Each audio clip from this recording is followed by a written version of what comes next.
Sorry, everybody. Star Citizen just turned my computer off. I had just a hard crash. I think we're good to go now. Thank you for waiting through that. This is why I always start my stream 5 minutes early. Looks like we're good. Yep, I was like booting everything up, making sure everything's working good, and then the second that I launched Star Citizen, it was just like, nope, not today. But thank you, everybody, for joining me. Basically going to be working on some solo stuff today, just messing around. I really want to see... I want to look at places that sell Agritium, because I think Agritium might be a good place for people that are using stuff like the Nomad and the Mercury Star Runner, and I want to see if there's any locations where we can like reliably get a good supply of it. So we're going to start with that today. Hope everybody had a great Thanksgiving week. We're good to go now. Unless my stream is paused. What's going on here? Am I just having all the issues this morning? What the hell's going on here? What is this? What is this? Oh, shit. No. Don't tell me you just did what I think you just did. Oh, is my chat still here? Oh, no.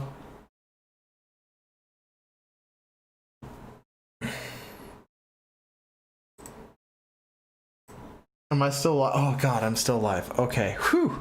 No, I don't know what's going on right now.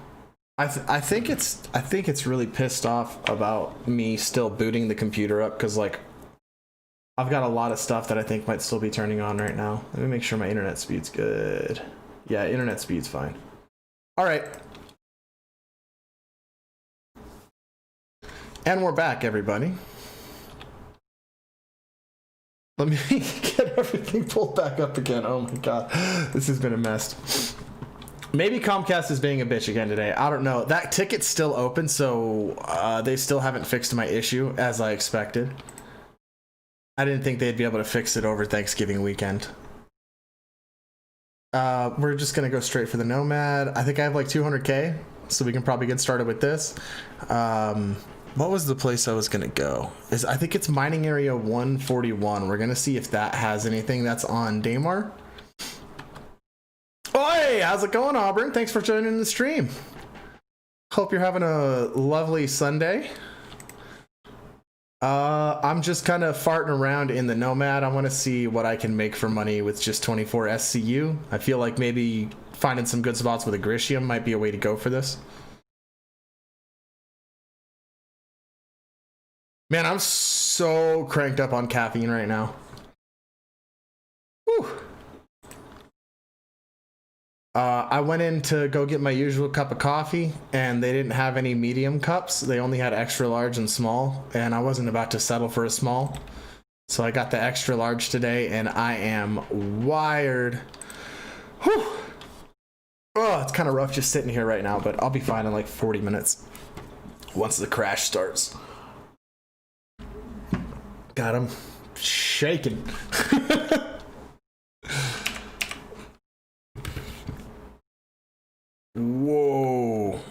Whoa, did my audio? Yeah. I was like, everything seems incredibly loud today. All right, so we're gonna go to Daymar. Sorry about that. That was super loud.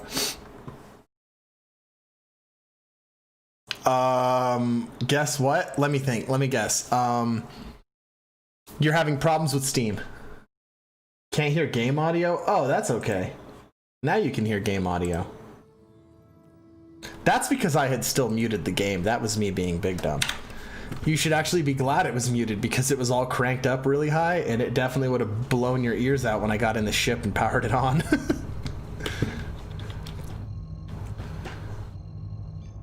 All right, we're at 100% now, people. Thank you very much for sticking with my awkwardness of getting this booted up. I had a really late start for my morning, and This was super quick to get started, so I only had like 15 minutes to get ready and get all set up. But now I'm here. You're here. We're ready to hang out. Yep, ArcCorp Area 141. I think this is gonna have what we're looking for. That's not my beacon. There's my beacon. So, do any of you know of good locations for Agritium or Laranite that aren't on aerial? What's the other one? Actually, that's all I can think of right now. Do you guys know of any good stuff that's not on aerial? Or alternatively, if you guys want to be the guy in the chair, if you guys could look up what locations have at least like 24,000 supply. Yella? I can check Yella. Where on Yella? I know Deacon's Research is good for... Deacon's Research usually has stims for you. I like doing Deacon's Research with a Caterpillar, actually, because you can go to Port Olisar and you can bring a load of agricultural supplies over to Deacon's Research and pick up a bunch of stims and then run those back to Port Olisar. That's not a bad route. It's kind of safe. You still have to deal with PO, of course, but... What are we looking at here? 10k out still? Okay.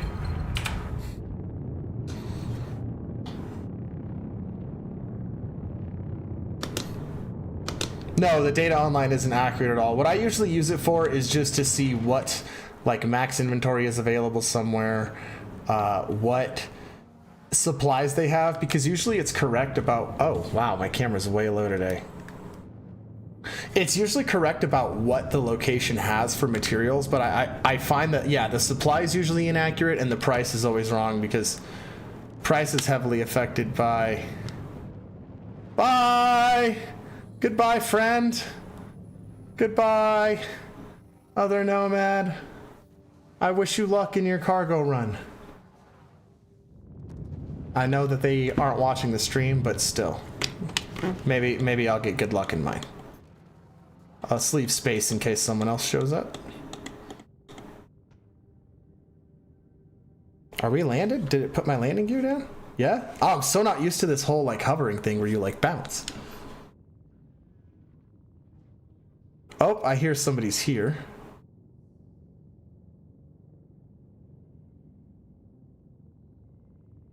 Alright, so I gotta be careful. Someone might try to steal my ship, it looks like. Oh yeah, I see him inside at the panels.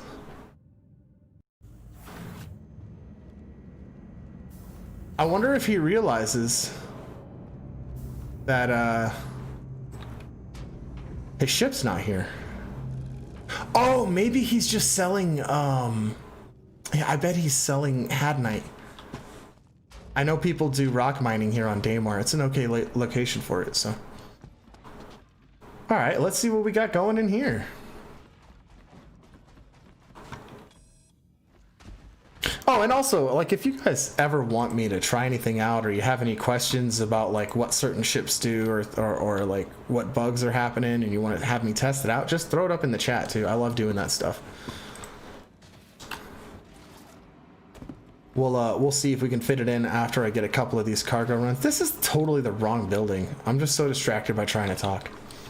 Still kind of waking up. Let's see. I also have to fix my subscriber bar. It's sitting here saying I'm at like 1277, but I've tried updating the data on it a couple times. We're almost at 1400, and no promises on the ship yet. I'm gonna post an announcement video on the channel probably tonight, letting everybody know that I will be doing a ship giveaway at 2,000 subscribers. As for if it's gonna just be one ship, if it will be multiple ships, that I'm not 100% sure about. I'm kind of on the fence between doing like a nice, like something really cool, like a Cutlass, or maybe I'll just do 2 starter packs again. Who knows? But I definitely want to get more of that out. Where the hell is storage? Why am I running around like an idiot right now? Okay, there's a way to figure this out. You look for the one with the orange thing on it. That doesn't work. Okay. Yeah. Looking a little stupid right now. Let's see, which one are you? That's mining control. Oh, maybe this is what I needed. Wait, no. I've done trade here before. Oh, it's on the other side.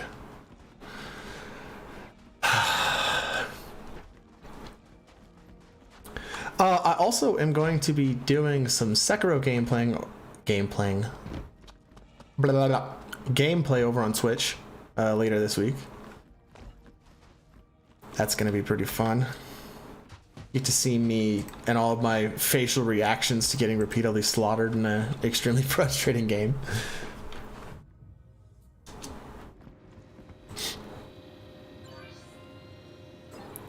All right, let's see what we got. Why do I only have 78,000 UEC?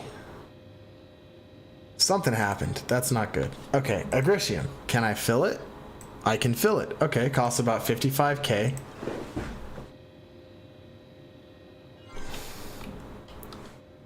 Oh yeah, I killed a lady butterfly on the stream. It took quite a few attempts. I think I fought her for like an hour that day, but I took her down. I took out the bull, like the bull with the like fiery horns, and then I think I got to another boss, and that was the end of it for me. All right, I don't see anybody else. I always get sketched out about other players. Well, what was her name? Yeah, it was just like Butterfly Lady or something like that. Yeah, I took her out.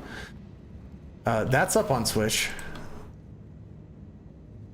I actually did really good on the round where I took her out too. Like it was like I kept just getting wrecked, and then I finally just had a round where I was just feeling it. Launch complete.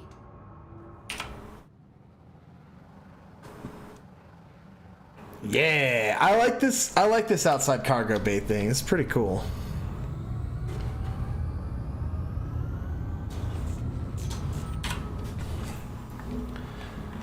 All right, we'll take this back to Port Olisar. This is, let's see. I'm kind of curious how quick of a trip this will be, round trip.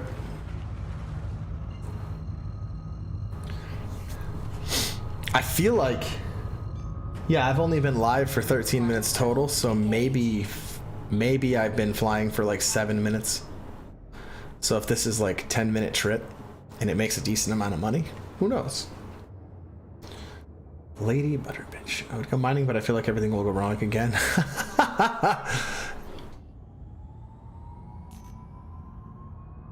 Oh, interesting.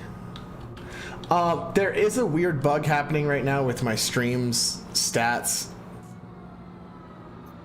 Also, if your subscription status isn't set to public, it won't publicly announce it either. But I'm actually, once I land, sell this cargo load, I really do need to take a look at my stream elements real fast to see what's going on, because it shouldn't. I think I just have to like reset my data. Please proceed to assigned landing bay. Because it shouldn't be acting like this. Gotta love those 5 frames per second that you get when you're in this area. I don't know why, I just wanted to do this landing with a mouse. Boom. Boom. Fastest way to get your ship stored when you land at Port Olisar, by the way, is to get out of your seat and then just backspace.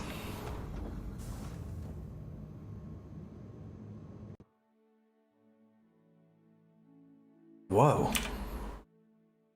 That was trippy. That was weird. All right, I'm gonna, once I sell this load, just so we can get a good estimate for how long that took. Let's see. Munduk said can't hear game audio at 11:36 my time, which is about when I went to take off. So 10-minute trip sounds about right, considering I was kind of lollygagging. ran around like an idiot, not knowing where to pick up at. And 66,000, so this is an 11K route. Now, I'm going to fly back down there because I want to see if it's possible to go straight back down and refill, because that's kind of one of the important parts if you can't go back and do it immediately.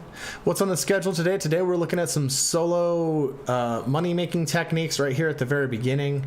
And then I'm going to go to community play, but I'm also looking for suggestions from you all as to what you would like to see me check out on the stream.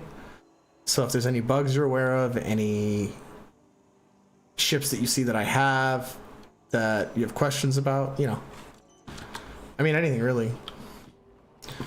But yeah, we're focusing on just making a little bit of money here at the beginning, because I started out with like 80K something week. I'd clearly lost all my money,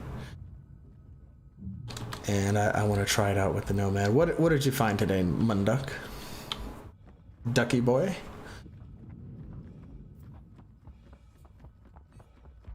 Also, thank you to everybody who's joined in the stream. Appreciate you. Hope you're having a good day so far.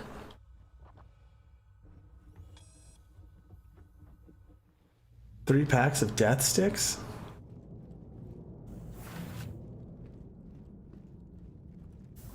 Of death sticks? I'm confused. By death sticks, do you mean like Star Wars death sticks? Like I'm not familiar with these death sticks. Oh, cigarettes. Oh. That part is no one smokes in your house anymore. Well, apparently somebody has started smoking. Your journey starts now. All systems. I wouldn't blame them because of COVID, honestly. That's weird, though. That's super weird.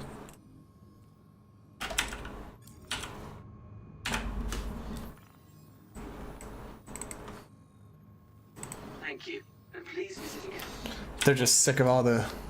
Why does it keep sending me to this quantum beacon? I keep confusing myself because of this dang thing. Alright, Crusader. Daymar. We're going to go back to Area 141 and see if we can immediately do another pickup for a full 24 SCU of Agrician. Then I'm going to graduate up to the MSR and see if I can do 2 trips with the MSR, which I don't think I can. We'll see how much SCU I can get. And then I think we're going to switch to a different location. Someone was mentioning Yella, so I'm going to look at what we can find over on Yella and see what we have for a good trip from there. I think for smaller ships, this is kind of your best route from Port Olisar. Looking for something that also cuts out all of that atmosphere, because the atmosphere slows you down so much. Quantum travel. And PO is really the best place. It's risky because you have, you know, pirates that hang out outside of PO, but PO is definitely the best place for you to do fast cargo runs. Let's see, we're only like, yeah, a couple minutes in on this one.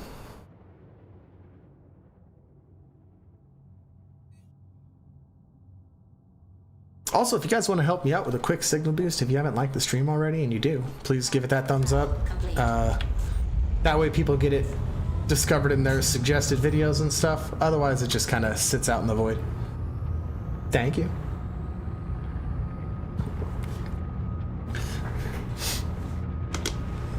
All right. This is going to be a little bit of a flight. While it does that, I'm going to pull up Stream Elements really fast, and I'm just going to reset my session data. Really bummed that it didn't give you that shout out, man. I usually, like, I actually made my own little pixel art GIF. That took me a lot of time. Okay, session data. Yeah, it thinks I have 24 subscribers. That's cool. That's super cool. Oh yeah, thank you for liking the video, guys. I appreciate that. So we'll do 1340. No members. No tip. Nope. Nope. And nope. Save changes. All right, we should be. Nope, it's still wrong. Cool. Hopefully we'll at least do the heads up shout out thing when somebody subs. Definitely flew over it. That's the other nomad. I mean, honestly, it seems like this place will have enough because we've got 2 nomads running cargo runs out of here right now.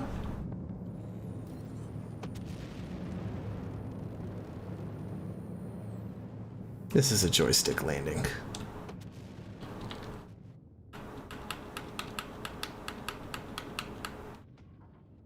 Oh, that's not a landing.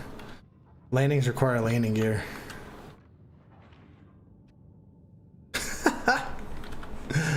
Oh man. Agriculture place on Daymar that you used yesterday, not a bad trip as it's a moon, fastening out. Oh, did I do some ship grading for IAE? I now have the Tally. I've got a Nomad. I've got a Comet. Or not the Comet, the Saber. And a couple of cool skins for it. Like I got this polar skin for the Nomad, which is super cool.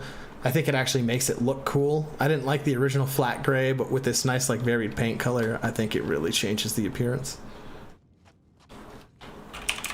Oh my dude. Yeah, he's this is what I wear when I'm doing any sort of industrial stuff. I have different outfits depending on what I'm doing. Also, welcome to the stream, Dwight and Retro. Glad to have you. Hope you guys are having a nice day.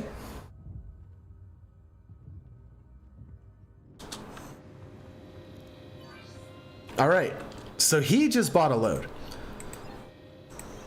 But I can still buy one too. And it's cheaper this time? No, it's about the same. So we're at 90K. So we'll have to see how far we go over 90K after we sell this one. But this is nice. This is a nice little loop. If you've got a Nomad, you can make yourself like these 12K trips.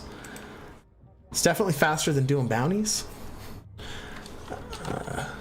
Seems like you might have a little bit of a worry about people sneaking onto your ship on that back. The Avenger room is full of ship components and a flight seat. Oh no. Are you spawning in? Or is it just spawning in a whole bunch of ship components? Because I've had it glitch before where it thinks I'm a ship, like my player character is a ship.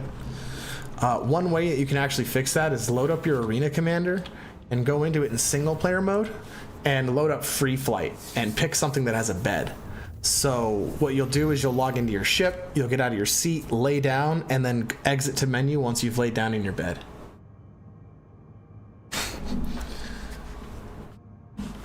If it bugs your character out. If you can still play, then it doesn't matter, but...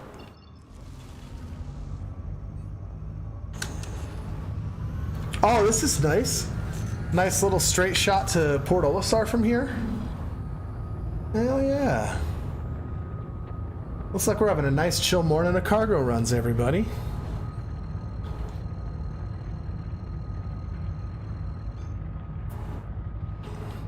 Quantum travel engaged. Make a little money. Contracted.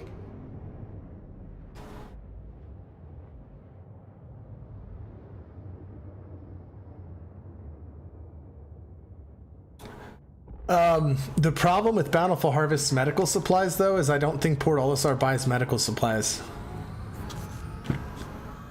I could try Distilled Spirits. I think Distilled Spirits only has a profit of like 1 per unit, where this is like 3 per unit. Please proceed to assigned landing bay. But I'll give it a shot. Oh yeah, you upgraded to that Orion. That's right. That's right. You got your Orion, your Talos.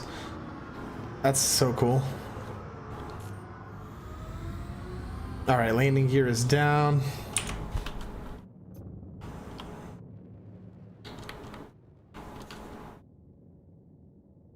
The ship lands kind of strange. Pleasant stay. I love the hover effect, don't get me wrong. It's so awkward when you're landing sometimes because it bounces. Takes a lot of the smoothness out of the landing. Oh, for a second there I thought my stream wasn't popping up. I gotta figure out how to fix my subscriber goal thing. Because we're a lot closer than 1277.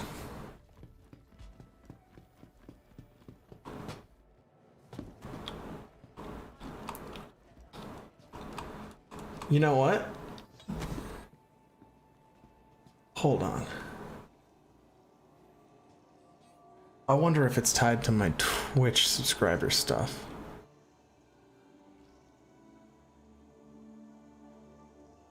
No, that's not possible. Anyways, I'm at the wrong panel. I gotta sell stuff. Gotta make some money. Gonna sell.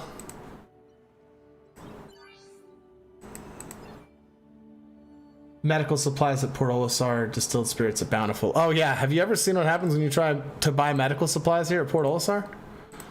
Oh, that was a good almost 12,000, right? Because we were at 90k. Yeah, we're making decent money. So here's the problem with that route. Nomad. Medical supplies. Oh my god, they actually populate enough now?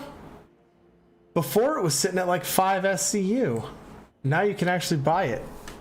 I wonder how many times we'll be able to do this. Also, we're looking at 39,000 for investment. All right, well, let's give this one a shot because we just saw that we could do 2 trips doing that Daymar route for the Agritium with the Nomad.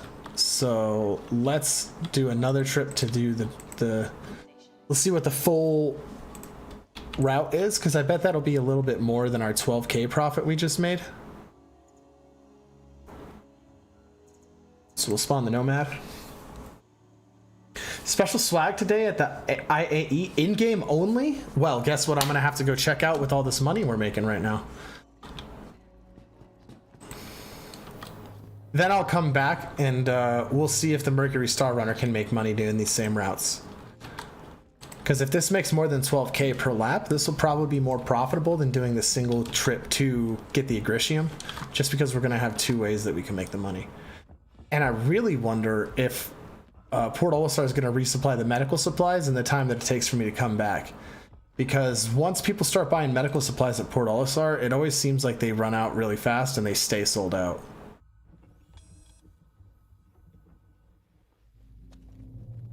You do have that really nice advantage with these smaller ships though, where 24 SCU can typically repopulate pretty quickly at a lot of locations, especially with the 10-minute tick. So let's give this a shot. We'll power the ship on. Okay, and you said Bountiful Harvest. I used to come here all the time. It was this one and what is it? Galette Family Farms are like the 2 that I think I used to run the most when I first got my Caterpillar and I was trying to learn how to actually fly it and make good money. Because I didn't want to run Laranite and risk like, oh, come on, and risk crashing. I hate that beacon. That beacon keeps confusing me. Bountiful Harvest. Let's go. Launch complete. All right. We're at 29 minutes on my clock, so let's go. Quantum travel engaged. Oh! No. I bought the medical supplies. Never mind. Dumb moment. I thought I forgot.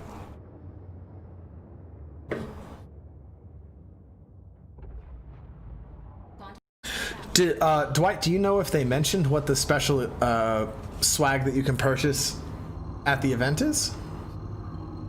Hydrogen fuel 75. Oh. Okay, we have used a significant amount of fuel at this point. What was that? 2 trips, and we went through, well, this would be basically 3 trips, and we went through a quarter of our fuel. And they did say they're going to address the fuel drain on this, though, so that won't be as big of a concern. But even with this huge drain, I still think we're making really good profit. I also am not a fan. I'm a fan of insurance fraud instead of refilling your ship right now. Complete. For stuff like this in the MSR. 75%.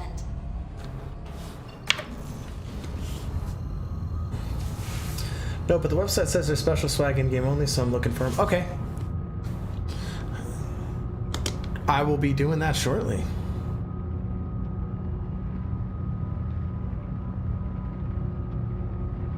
Oh, this is a good view.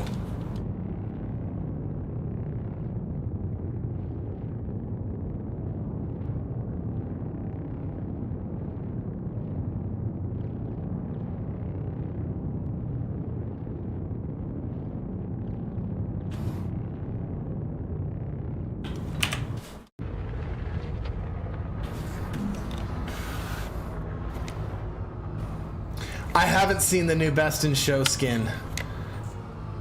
I have the green Halloween skin for mine.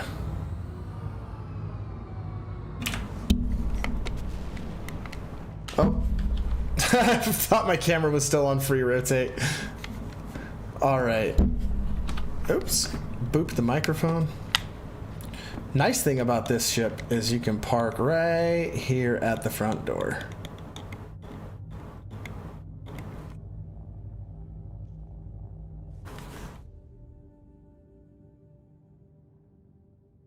See, like, it just sits here and like, aww.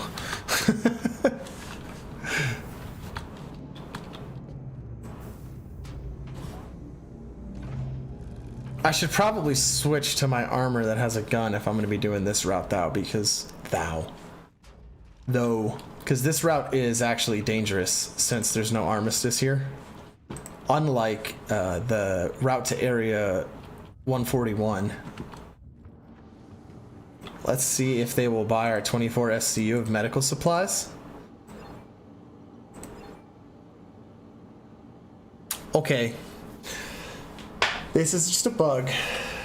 So what I always do, because it's like an inventory thing, is I'll go into my equipment manager. Sometimes this fixes it.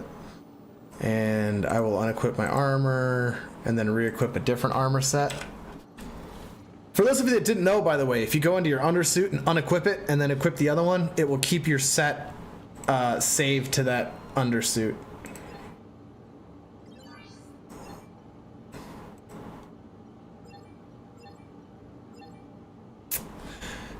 This is a bug. It happens. You just gotta wait.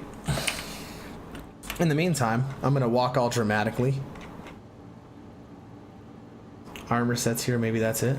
Probably. What armor sets are there?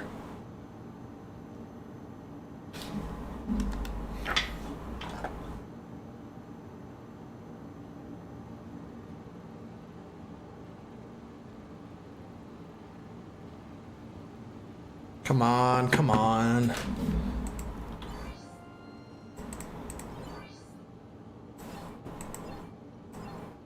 Don't do this to me. I'm streaming for you right now, Star Citizen. Help me out. Help me to help you. Are you gonna let me buy? No. Yeah, so it's just fully bugged out right now. Same sets but white and also tan. What sets though? What armor sets? I'm not sure what sets you are speaking of, friend. Got lots of inventory here. What's this? What's this? Turn down. Okay. Okay. What does this one say? Pens. Hope pads? Hot. What?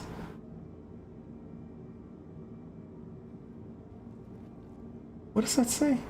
League game. 6 p.m. on 5/8. Okay. Cool.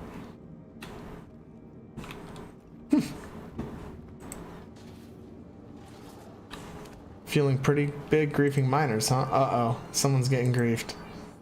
Someone's getting griefed. Game, why you do this to me? Why you do this? I know what I must do.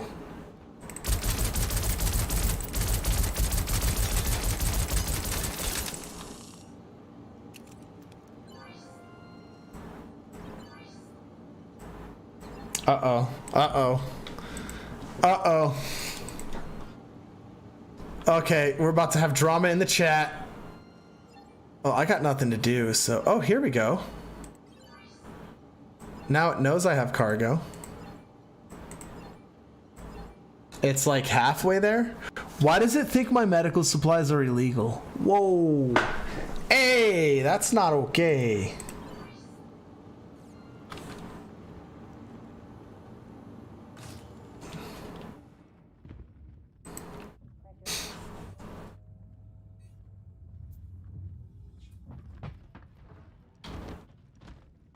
Okay, my ship isn't like stolen.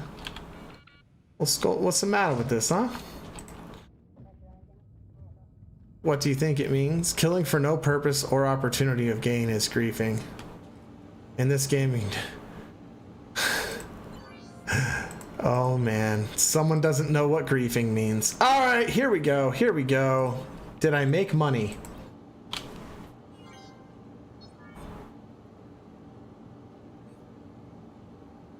That made me, I think 2,000. I think. We fill up on spirits. Oh yeah. I don't think this is gonna be worth it.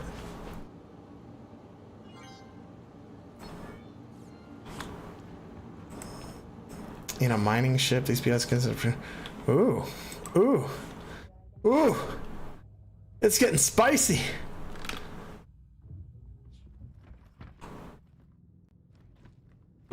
Which I couldn't fight back. Are you really? Oh man.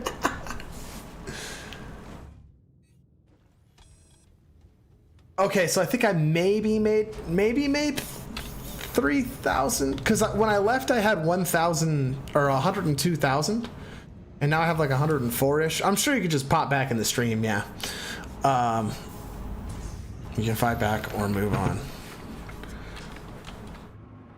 Launch complete. Okay, this guy is like big salty in chat.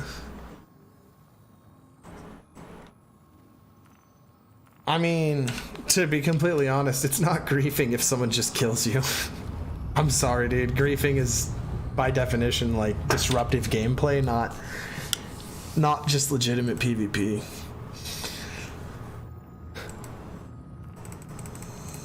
There we go.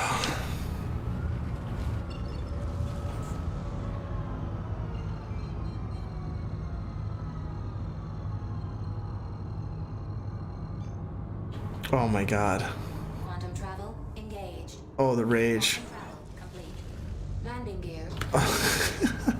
We're just gonna close that. The guy's so salty.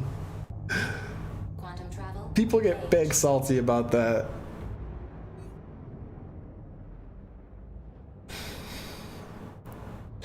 Okay, I'm gonna drop off this cargo load, and then I think probably the best place on Daymar for cargo runs is gonna be that area 141.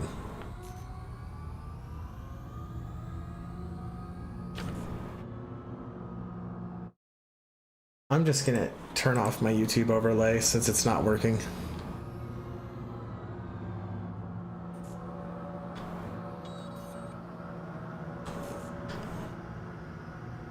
And all right, we are good.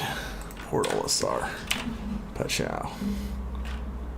Oh, such a pretty paint job. Proceed to assigned landing bay. Where's? Oh, there it is. Oh, that was scary.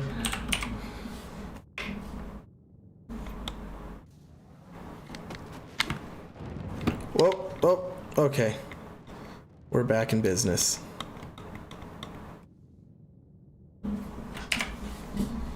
Landing complete. Have a pleasant stay.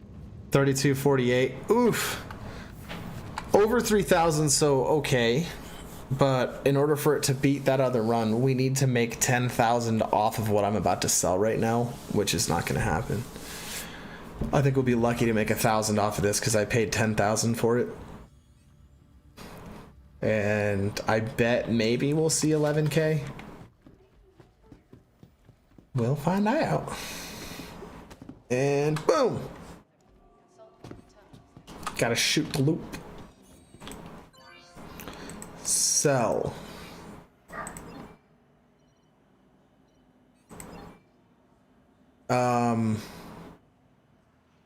It didn't buy the distilled spirit. I don't care. That was 10K worth of distilled spirits. It ain't gonna make me shite. How much we got here?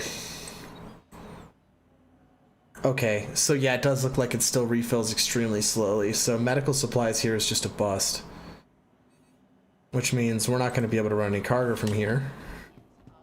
So we're just going to take a fast ship and quickly get over to check out what's going on at IAE. Caterpillar Nomad definitely makes a decent trip. You could get probably 5 to 6 trips at 12k each here in this area, which is like 60 to probably 80k per hour if you get like, you know, peak economy where like you're gonna have the best profit margin. Maybe you'd be able to do an 80k hour, but for starter ship, that's pretty solid for non-combat gameplay. Yeah, you don't have to risk respawning your ship or having to pay for rearming your missiles or any stuff like that, repairs.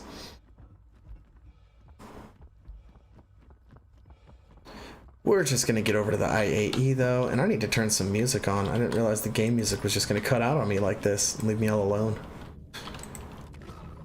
The eerie sounds of space. Let me in! Let me in! All right. I love this ship. It is a very alien ship. Systems activating. Systems on. Okay. Oh, it's all the way over here. Landing complete. Oh, where's Microtech? There's Microtech. All right, chat, how's everybody going? How's everybody doing? Jeez. Thank you. You could just like get tons of clips from this stream of me misspeaking. Wow. QT jammed.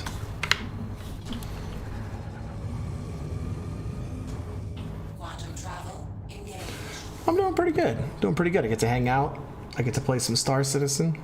Landing You know, can't complain.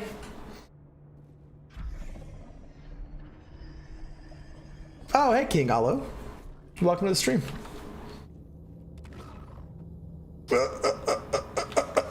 What are frames? I love this ship. It looks so cool. It's so alien. There we go. Let's just chill for a minute. Oh. White and tan armors. I'm not seeing anything. You can buy all the guns here. You buy all the guns there? Okay.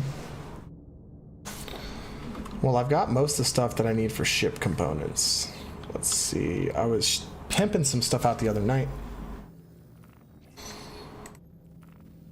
What was I rocking? Oh, this setup. Let me tell you. So it is a Saber with, I think this is a stealth drive. And then I put 2 JS300s in, 2 FR66s, and a Palisade for shields. And then for my weapons, I swapped it out to just size 1 missiles so I could just smack them in people's faces from like 1,000 meters away. And then all attrition 3s. Anything that was best to upgrade next? SSD helped also, but I am also deciding between RAM and a GPU upgrade. What you guys think? Can you give us just the rundown of your computer stats right now, and I can help you out? Terminals to rent ships is on the opposite wall of the guns. Okay, cool. I'll have to. You know what I've really wanted to fly is the Phoenix. It is definitely a RAM hog. I'm running 24 gigs right now because one of my 8 gig sticks went out, and I need to swap another 8 gig stick in so I can go back up to 32. It still runs pretty good though. I mean, this is 24 gigs of RAM with an NVMe that I use as the paging file. So GPU is a 1080, CPU is a i7 7700 and 16 gigabytes of RAM. In this order, at least 8 gigabytes more of RAM. 16 is the minimum required. 8 gives you nice flexibility. If you don't have an NVMe, then I would go for the NVMe, then upgrade your processor, then upgrade your GPU. If you can get a better processor. The 7700 unfortunately doesn't really keep up with what Star Citizen needs.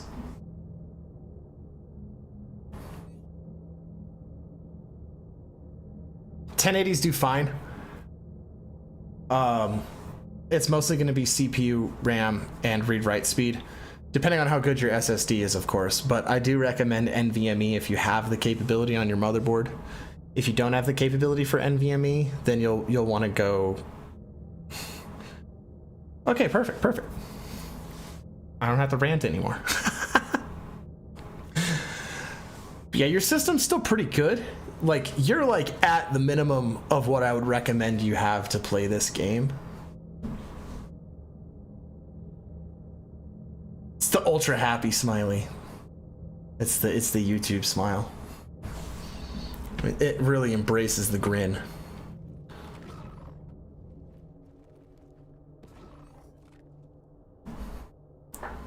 I love the quantum from the Banu.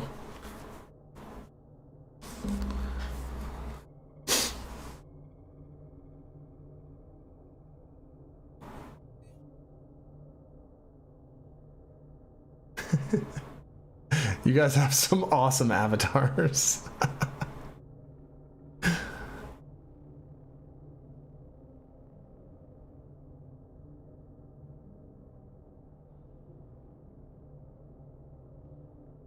I need to like take a look at my stream elements. I got a whole bunch of stuff that's not working right. It's not like reading my subscriber numbers correctly. It's not posting the bot's automatic comments that are supposed to pop up every like 10 minutes. RG laptop, and you have an i7 and 16 gigs of RAM. Yeah, exactly. i7, 16 gigs of RAM, SSD. I would say 1060, you could even do it. You know, and you're gonna be doing okay. If you don't have your computer already set to ultimate performance mode, go ahead and look up how to turn on ultimate performance mode.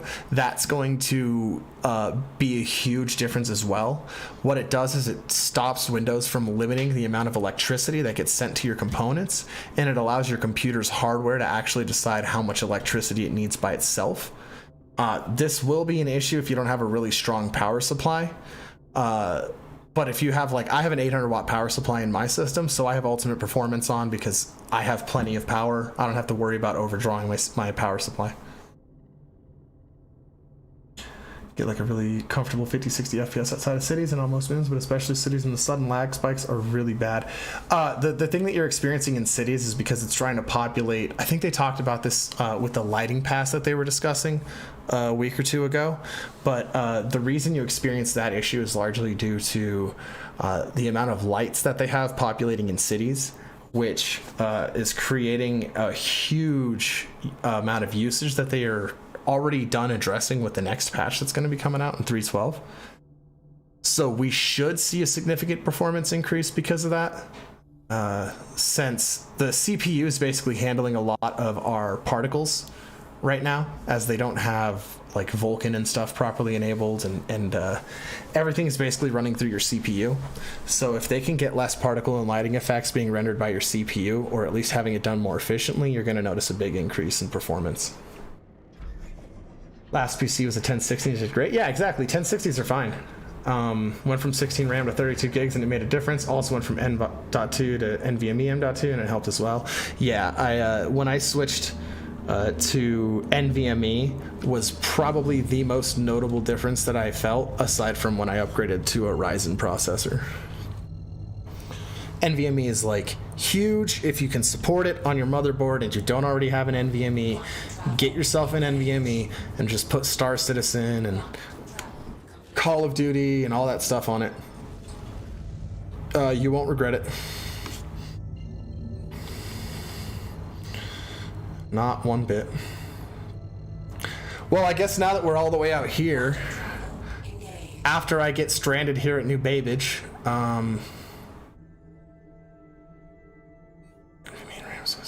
yeah, 100%. Oh yeah, I know. I just don't like having my performance stats running on screen while I'm playing the game. I honestly don't like gaming with my performance stats up anyways, because it makes me care way too much about my FPS and things like that, where I'd rather just like play the game. I think having those up are probably what leads to a lot of people getting so irritated about their performance from their frame rate. Wow, that was loud. Because like if I don't see that I've dropped down to 15 FPS, I don't know if it's 20.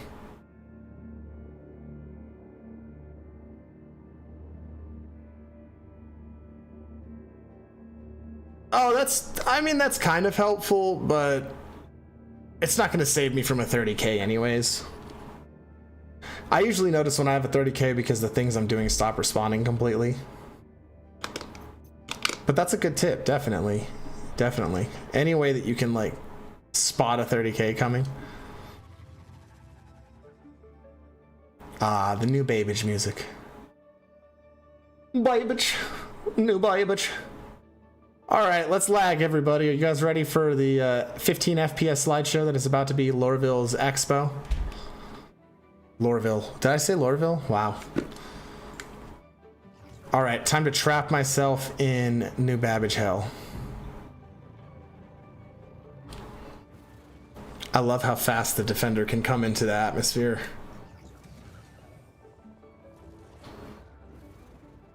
Yeah, 30k is a generic error that you experience when the client gets disconnected from the game.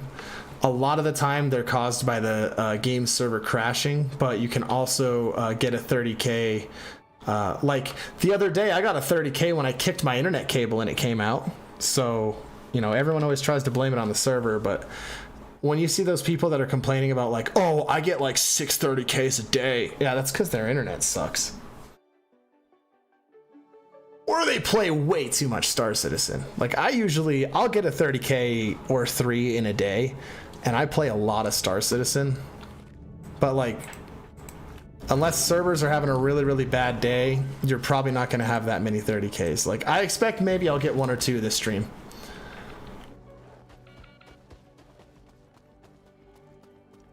Mainly because it's free fly. But like before free fly week, there weren't really a lot of issues with 30ks on my end.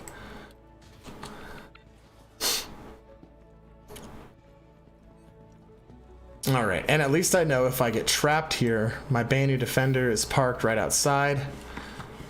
I can just come back this way.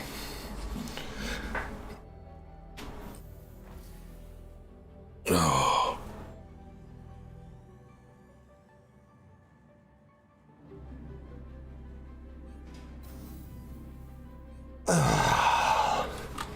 Gotta make sure to loosen those shoulders up. That's the wrong way. I want to go this way. Playing a lot since IAE again. I made a lot of money with some friends, but it's really sad that bot vehicles will not last longer than the beta release max. So I know that this is probably a little bit of a controversial opinion, but I completely disagree with that because like the last thing that I think is like healthy or positive for a game like this is when it hits like beta or live and people like us get to keep the crap that we earned playing the game.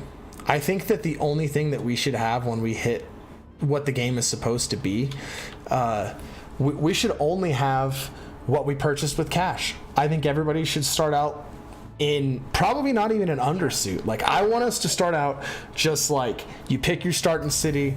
All right, you picked area 18. Well, here you go. You don't have an undersuit. You have your like 5,000 starting UEC.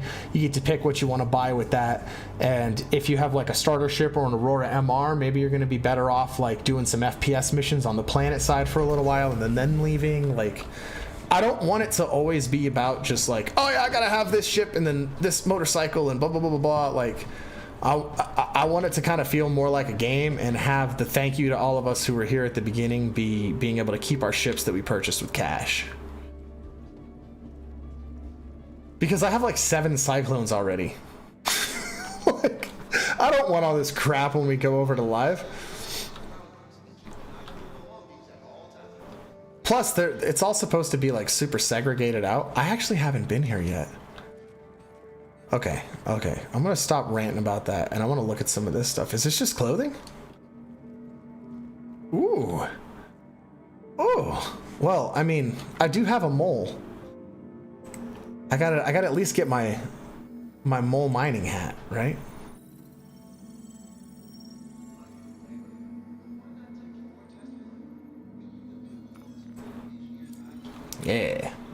Yeah, you know what? Nah, I don't need the t-shirt. We'll be fine without the t-shirt. Anvil, I don't really like Anvil that much. Aegis, meh. some neat designs. I already have the stuff I want from Drake, but I just want to see what we have over here. Ooh, Origin stuff and Crusader stuff. Fancy, fancy. Misk. I don't think... Oh, yeah, I have a Misk Razor that I purchased in game. But it frustrates me to earn everything again. But yeah, you're totally... Yeah, here's... And you know what? I agree with that. I definitely agree that, like, you know, you've sat here, you've spent all this time earning a bunch of money, and then, you know, you load in the game live, and then you lose all the hours that you spent earning that stuff. Like, that's a completely fair frustration. Like, I definitely don't want to, like... Hey, there we go. That's what I'm looking for. I definitely don't want to, like, ignore that part of it, but I think how people should look at it instead is when you start the game again, that stuff that you purchased with all of your credits before, like, now you know what you want to go get. Like, you're not one of those players that's sitting there like, oh, I don't know what ship, blah, blah, blah, blah, blah. You're like, okay, I got to get my Cyclones back. I got to get my 600i back. I got to get back all my XL1s that I had purchased and my FR66s. And like, I don't know. I think it's going to be a lot of fun because it'll, like, especially if they scatter where things are, like, to be purchased in game, it'll give us more of a reason to kind of explore and adventure.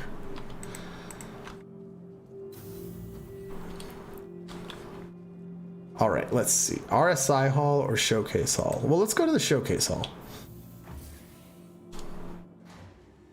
Exactly. So you're still going to be good at it. And I think going back and, like, re-entering that stuff will make you sit there and go, like, wow, like, look at how much I've improved. You know, I remember I earned my Gray Cat buggy, the PTV, like, was the first thing I earned in game. I, like, when I first logged in, I spent all my money at Area 18, like, buying armor and buying guns. And I had like 15 UEC left over after I bought like med pens and all that junk. And then I flew off and just like, it took me so long to like get deliveries done right the first time to earn my first like 15,000 UEC. And then it took me forever to figure out how to navigate to go get my PTV and stuff. And like going back through after all this experience and everything and like being able to just quickly bang that all out and then get back on track, I think it's going to be a fun experience. Especially if they make it feel rewarding and they don't just make it feel like you're doing the grind all over again. Oh... Okay, these Best in Show paint jobs are absolutely freaking gorgeous. Wow. Wow, is that the Saber paint job? How do I get that? Oh.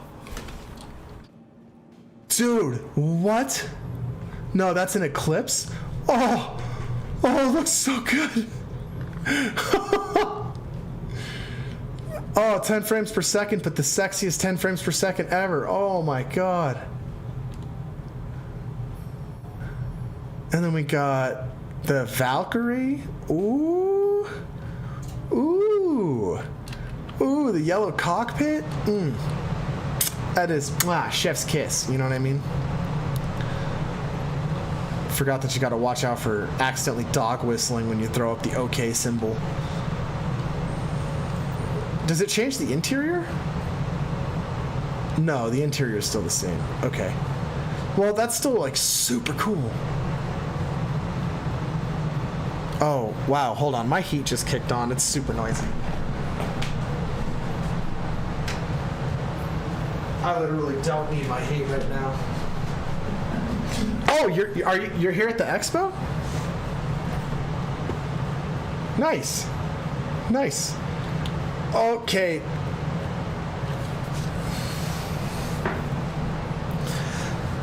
This is the first time you're going to hear me say this, guys. This is the first time you're going to hear me say this. Are y'all ready for this? Are y'all ready for this? I like this Carrick. I like this Carrick.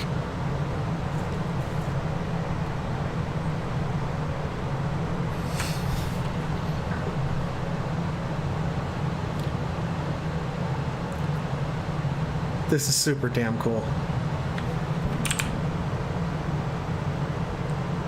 Wow. You can actually read like all of the writing and the damage actually looks like authentic on the sides. This is way better. Way better. Hands down, I like the way this Carrick looks. Sorry, the background noise should end here in a couple seconds. It has to finish blowing all the hot air out of the heater. Really sorry I forgot to turn the heater off today. I don't need it. It's plenty comfortable. Oh, the Cutlass. It's a hard toss-up. A selfie? Yeah. Get over here.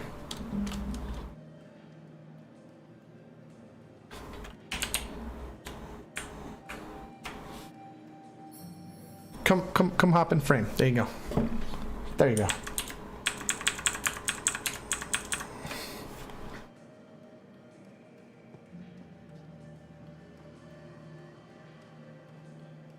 See this guy right here? This my boyo. He's one of the OGs. One of the OGs. He was here from the very beginning. There we go. Hold on. Let me move this over. Pachow. There's the shot. There's the shot. Oh, you're looking snazzy. You're looking snazzy, honestly. You're all color coordinated. You got the leather jacket drip going on. I approve. Very, very well done. Very well done. Oh, let's pop this back into. Oh man. Oh yeah, the gold accents. Like, I really like, I wish I could show you with my hands because there's no way I can like point on screen. Oh, that is the Invictus Sweet Jacket. Wow.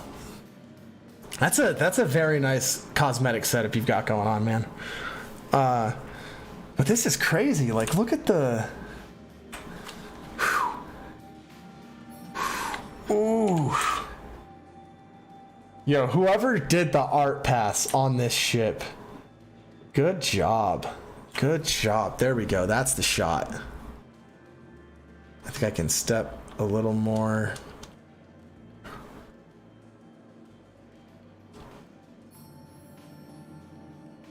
Yeah. Look at the front struts.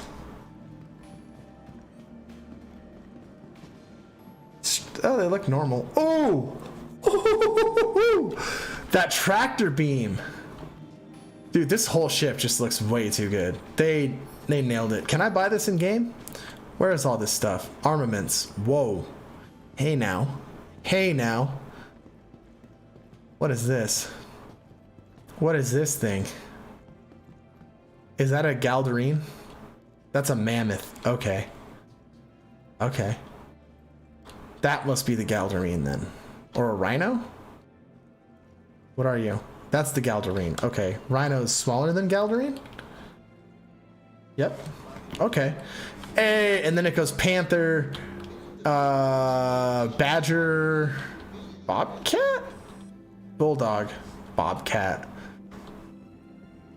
What is that, an Omniski? Yep, Omniski. I really wish the text would contrast a little better. The floor in the Cutlass in the front has a change. Oh, okay, okay, hold on. Let's go inside of it. Just knocking stuff off my desk, don't mind me.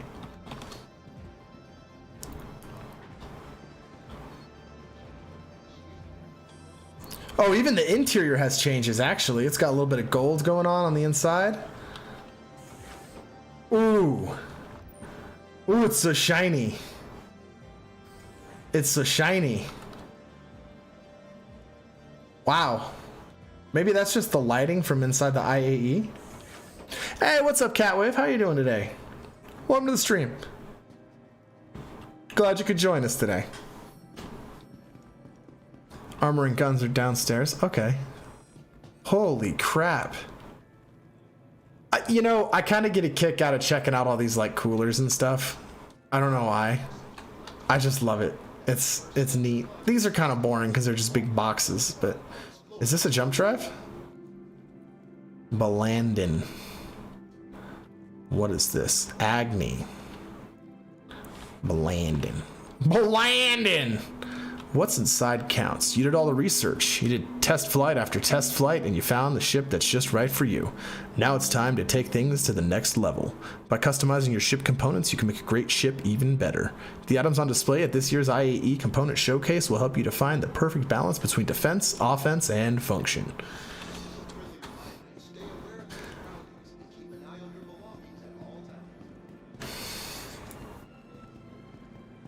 So I'm not sure how many of you guys are wanting to group up a little later today.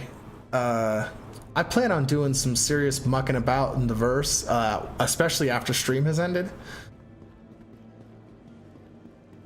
I don't know if there's new components. That's a good question. I don't believe so.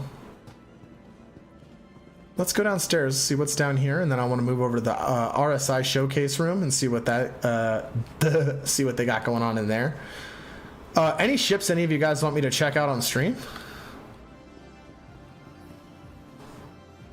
That's 1080p. That's okay. Okay. Oh, that looks cool. I don't think I've seen this digital camo undersuit before. That's interesting. Yeah, I already have that armor set. I have that. Ooh. Ooh, they got the tan variant of the Defiance armor. That's really nice. It looks like this one still has the, this one's still got the flashlight on it too. Can we rent the best in show ships? I believe you can rent all of the best in show ships. That's what I'm about to find out right here. What is this? So Traveler. What do we got? Everything is free. So we've got all of the Aegis ships. Oh, okay, damn. You can try literally everything. There's the Nox, the Cartual, the Argos, the Banner Defender, all of the Consolidated Outland ships. Yeah, it looks like you can just try whatever you want. So, anything you guys want to see? Or maybe see me give a shot at? I mean, I like...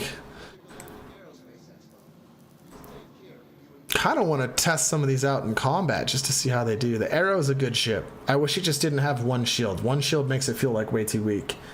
Especially with how much people are using distortion weapons right now. It's like 3 shots from a size 3 distortion repeater and your shields are gone. The Arrow's not good in this current meta. I thought 311 would fix it, but it kind of, like, yes, it fixed the missile issue that it had, because if an Arrow even looked at a missile wrong, it would just kind of blow it up.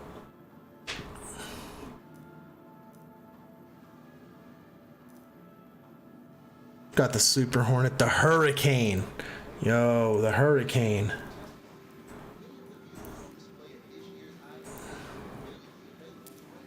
Running back to rent a Freelancer and seeing how it goes on a Daymar cargo run. You're gonna rent a Freelancer for that? Rent a Mercury Star Runner for it. I love the Saber. The Saber is the one that I locked in on. The Hawk?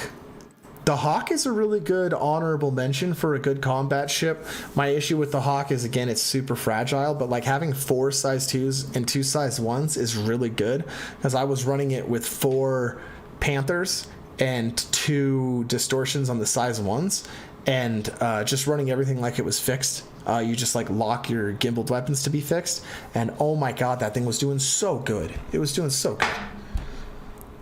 Not Panthers, I think they're Badger laser repeaters, but F7C, I actually really enjoyed this ship too, because you can get, if you buy the turret mount for the top and the turret mount for the bottom, you can just load this thing out with a whole bunch of laser repeaters, and it does a really good job with a military grade power supply.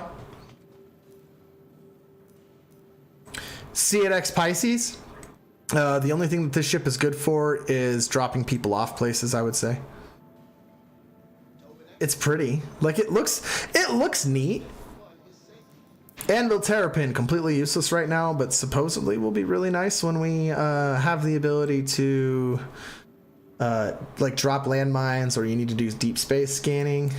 Yeah, Caterpillar is fantastic for cargo running. I don't think anybody needs to mention that, though. I mean, that's its intended purpose. All right, we got the Valkyrie here, which everyone says is the best dropship, but I find that really funny because there's no way to test out what the best dropship in the game is right now. Like, what do you mean, do dropship onto a 8 hostile bunker? Like, We'll have to see. We'll have to see what comes of that. Oh, this is pretty fun. Doing full stealth loadout on the Ghost. I tried that a couple times. It can get really low signature. I was down to like 1,000. Try a Vanguard.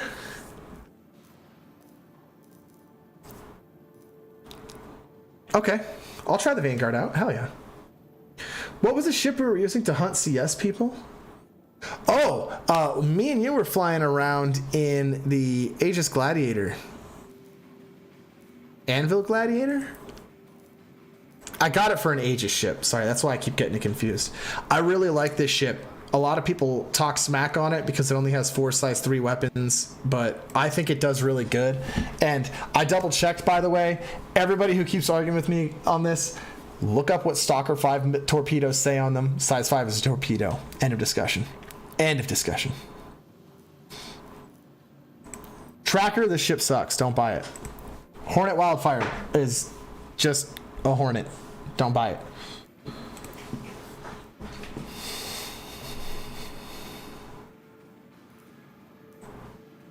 Hammerhead is a hammerhead. It sucks unless you have a bunch of people, then it's really good. Reclaimer. Why? Why? You know what? I'm gonna rent it just because I like walking around in this big bad boy. Harbinger has a size 5 as well. Yes, the Harbinger is also a great torpedo boat. I was considering the Harbinger instead of a Retaliator until I saw that I could get the Retaliator for 150, and it came with a Gladiator. Then I immediately was like, okay. You only have less than 5,000 UEC. Can't afford to fill a Merc or a Cater. Might rent one in Iraq, though. Sean? What's your in-game name, buddy? Attention visitors to the Intergalactic Aerospace Expo. Please take care of viewing the vehicles on display. We're here for everyone's enjoyment.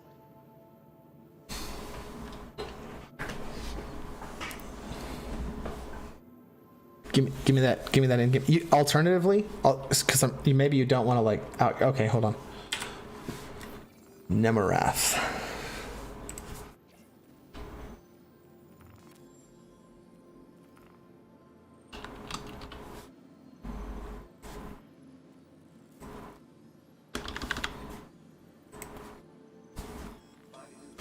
All right, start trading, buddy.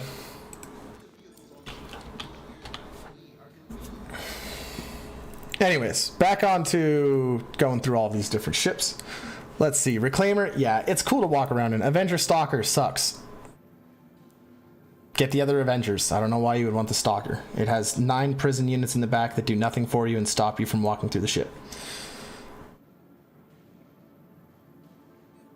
Numerath. Oh, okay. I get it. Kind of like an Egyptian pronunciation. Titan Renegade. Yeah, sick paint job. Blue and yellow. Love it. Avenger Warlock. This is probably the best of the Avengers in my opinion because you have the EMP in it, and this is the one that I ended up saving up for. Yeah, agreed. Catwave. Very good ship.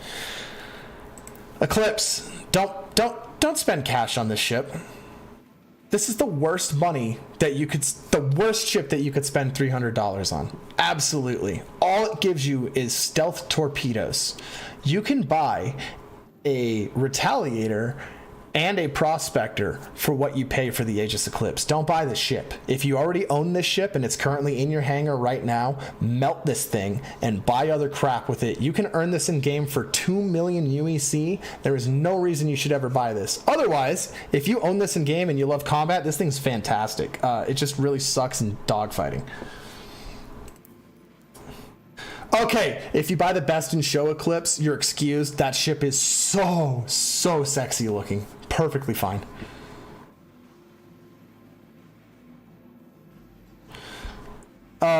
It's the Aegis Gladius. Do I need to talk about this ship, or have you guys not seen enough YouTube videos on it already? It's a good ship. Tally. Don't buy the $300 or $275 version of it. Buy the $150 version instead. Make sure to get the missile pods and stuff like that later when they add them in. But you don't have to worry about that until then. And you get 2 ships for the price of 1 if you buy this in game. If you buy this in the store, buying this in game is really expensive, but it's a pretty cool ship for multi-crew. I give it like a 7 out of 10 though, because it's really hard to run the ship alone. Saber. Four size 3 weapons, 3 size 1 shields, 2 power plants, good fuel supply, energy damage reduction, and physical damage reduction. Do I need to say more? Age of Saber is a fantastic combat ship. Saber Comet. Is the Saber not cool enough looking for you? Do you want to spend $15 extra on a paint job? That's a Saber Comet. Vanguard Warden. I have wanted to fly this ship for so long. I'm going to rent that one. And then I'm also going to get the Sentinel, because I know immediately Sparky is going to go, dude, the Sentinel. So we'll get to that now. Although, here's what I will say about the Warden. From everybody's discussion on the Warden, there's no reason to buy this one, because it's like buying a downgraded Vanguard. So we'll see. You're welcome, Sean. As for the Harbinger, this is size 5 torpedo machine. I think it's a decent bomber. It can hold its own in a fight. Not as armored as the others, but I still think this one's like... From what I understand about Vanguards, the 2 best are the Harbinger and the Sentinel, depending on what you want to do. And both of them flying next to each other is absolutely terrifying. Hoplite. No. No. Don't buy this ship. Don't buy this ship. I'm sorry. If you want to drop ship, get a Valkyrie. Don't get this. Just don't. The Harbinger also has the most armor. That's good to know. That's good to know. Sentinel. This ship is absolutely busted in the current meta because it has a way overpowered EMP. The distortion weapons that are mounted on the front are extremely powerful in the current distortion-focused meta. This ship is great if you're looking for a ship that will absolutely cause people to rage the fuck out and you want to go spam basically killing everybody who wants to go mess with a cargo run. This is your ship. If you're looking to be a jerk, this is your ship. If you want to go kill the jerks, this is your ship. If you want to spend $275 on a ship, this is your ship. We talked about this already. Moving on. We're going to go to Apua. Nox, don't buy motorcycles. Don't do that. These are 200,000 UEC in game. You can grind for 2 hours doing combat missions in Hurston and get yourself these stupid motorcycles. Do not waste your money on this. The Apua Cartue, as what's his name, Subliminal, insisted on saying for like a week and a half. I don't know how I feel about this ship, because this ship is so rule of cool that it's really hard for me to say that I don't like this ship. Every time I've flown this ship, it is like you pop into third person view, you fly off of your landing pad, the freaking thrusters pop out into that butterfly motion, and you're just like, oh, this is sci-fi. But it has 2 size 3 gimbaled weapons or 2 size 4 fixed. It's really weak. It's a scout fighter in a game that has no need for scout fighters yet. If you really like alien ships and you're going for rule of cool over anything else, sure. I would not buy this ship with cash. You can get it in game super quick. Don't waste your money on it. But if you really like the way it looks, you have a lot of fun not doing combat missions, sure. Oh, it has 2 size 5s now? Okay. Hold on. I know what we're testing out today. After I get done ranting about all these ships, I'm testing out the Cartue with 2 size 5s, and we'll see where it goes from there, because that might be what it needed to fix it. Argo Mole. If you want to spend $315 on a ship, this is the best ship you can spend that money on.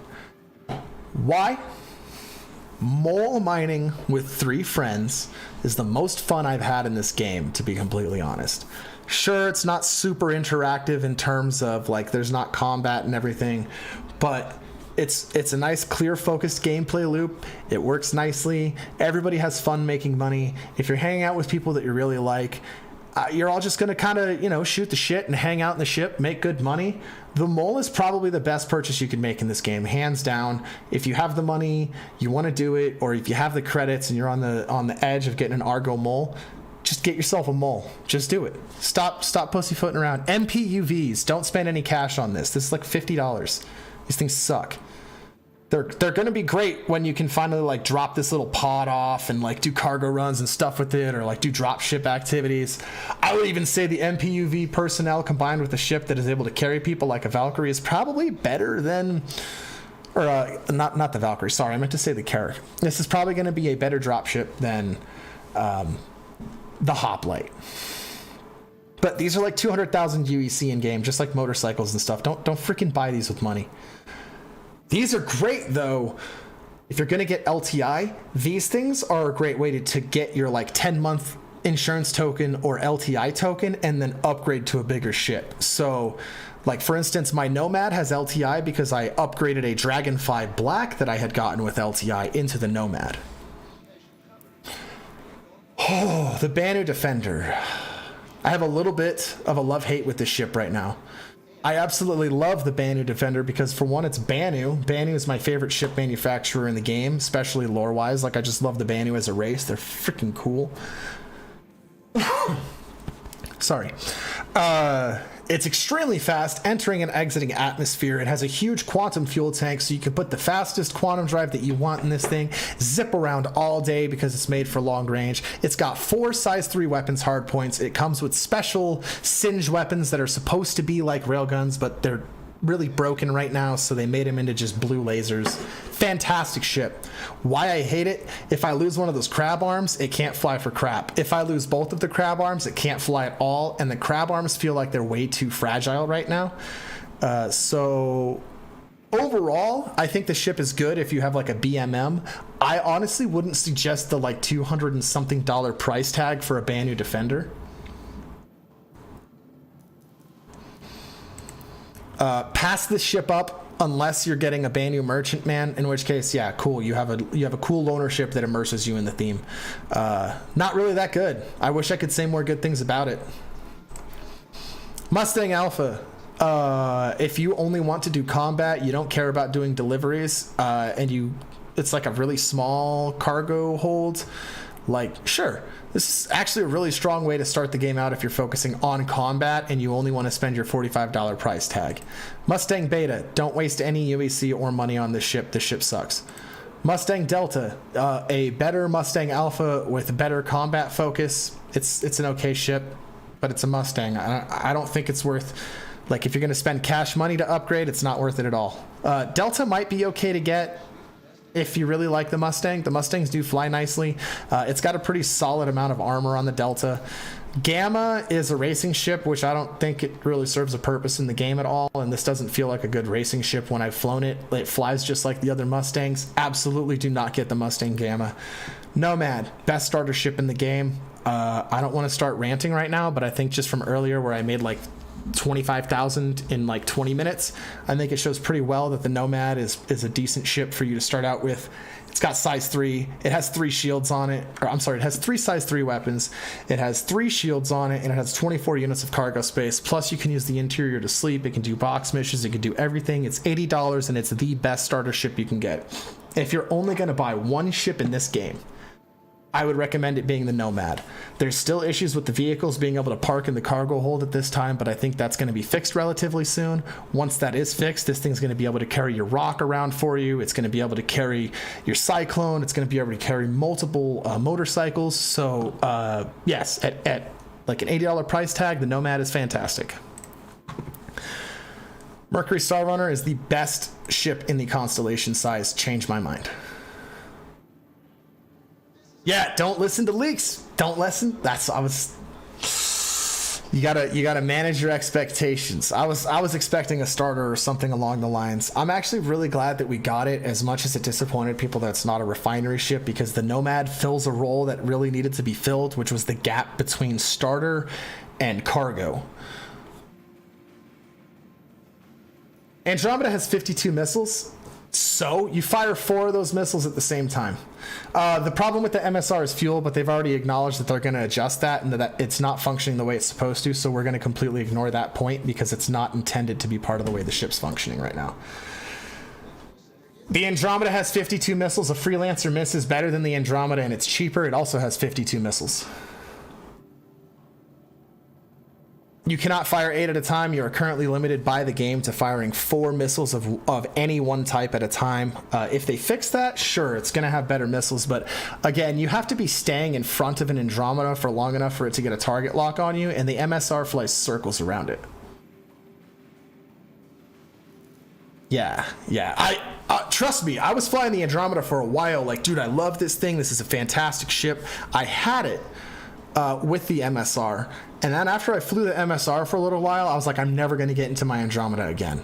Because the kind of things that I'm going to be using the MSR or the Andromeda for, I don't really want to get into a prolonged engagement anyways, and I'd rather have a faster, more nimble ship.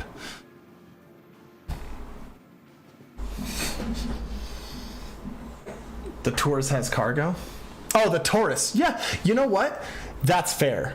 I would say that the constellation Taurus has its own role separate from the Mercury Star Runner. Absolutely. That would probably be, in comparison, yeah, the constellation Taurus still is the best of the Taurus line, and since you get the Andromeda as a loner, that makes the Andromeda pretty good at this time. But still, Mercury Star Runner I think is better than the Connies. It just is. Yeah, Connies go down so fast to a Vanguard. Drake Caterpillar, it's the Caterpillar. It makes you money. It's $300. If you want to spend $300 to make sure that you're always making money in the game, boom, do that. Get yourself a Caterpillar. Cutlass Black is the best medium ship in the game. It's the most versatile ship in the game. Yeah. If you want to spend $100 on this, sure. Nothing wrong with that. This couldn't fault you for it at all. If you want to grind the 1.3 million UEC to pick this up instead, that's what I highly recommend. You can take that $100, buy a Nomad, and probably get LTI on it, I think, with the current Warbond setup, and then you could upgrade to the Cutlass, and then you would have an LTI'd Cutlass. Like, there's a lot of different ways that you could go up to this and give it LTI, so just make sure if you're going to buy yourself a Cutlass as your main ship that you upgrade to it in a way that gives you LTI. Like, try to be smart about it. Buccaneer. I want to like this ship. I've tried to like this ship. My only problem with this ship is it constantly dies as soon as something looks at it. Like, the weapons loadout on it's fantastic. You can tear things up. You can absolutely rip them open. But don't compare the Cuddy and the Nomad. They're in two completely different classes. I mean, that's why I was saying, like, for the price, buy the Warbond LTI version of the Nomad and upgrade it into the Cutlass so that you have the LTI. But, like, I mean, a Cutlass just does so much more than a Nomad, and it's like a mid-level ship. It's not really an entry-level ship. They're basically the same thing, but two different sizes if you think about it. Buccaneer, though, I probably wouldn't recommend it. This is something I would tell you to grind for in game. If you get it as a loner, awesome, but don't spend your money on a Buccaneer.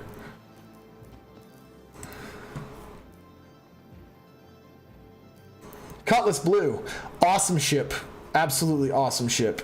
If you're not looking for the cargo running capabilities and you don't really care that much about being able to carry vehicles, get the Cutlass Blue. This thing's a beast.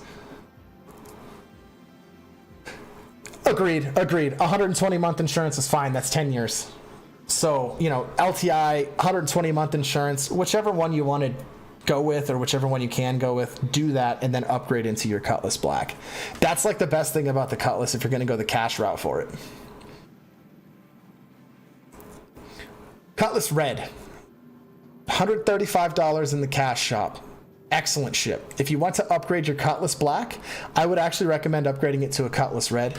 You lose the cargo space, but you're not going to do cargo runs with a Cutlass anyways. The Cutlass Red can still fit vehicles in the back of it, including the rock, so you can still do rock mining. It has the much expanded single player function of having a med bay inside of it, and you lose the second player turret situation, but if we're talking about buying a ship for yourself, the Cutlass Red is the best one of the three in my opinion, just because it has the med bay. That's all right. I'm going to be in this server for a long time talking about ships. So if you want to keep trying, you're more than welcome. Drake Dragonfly. I talked about this. Don't buy motorcycles. Herald. This ship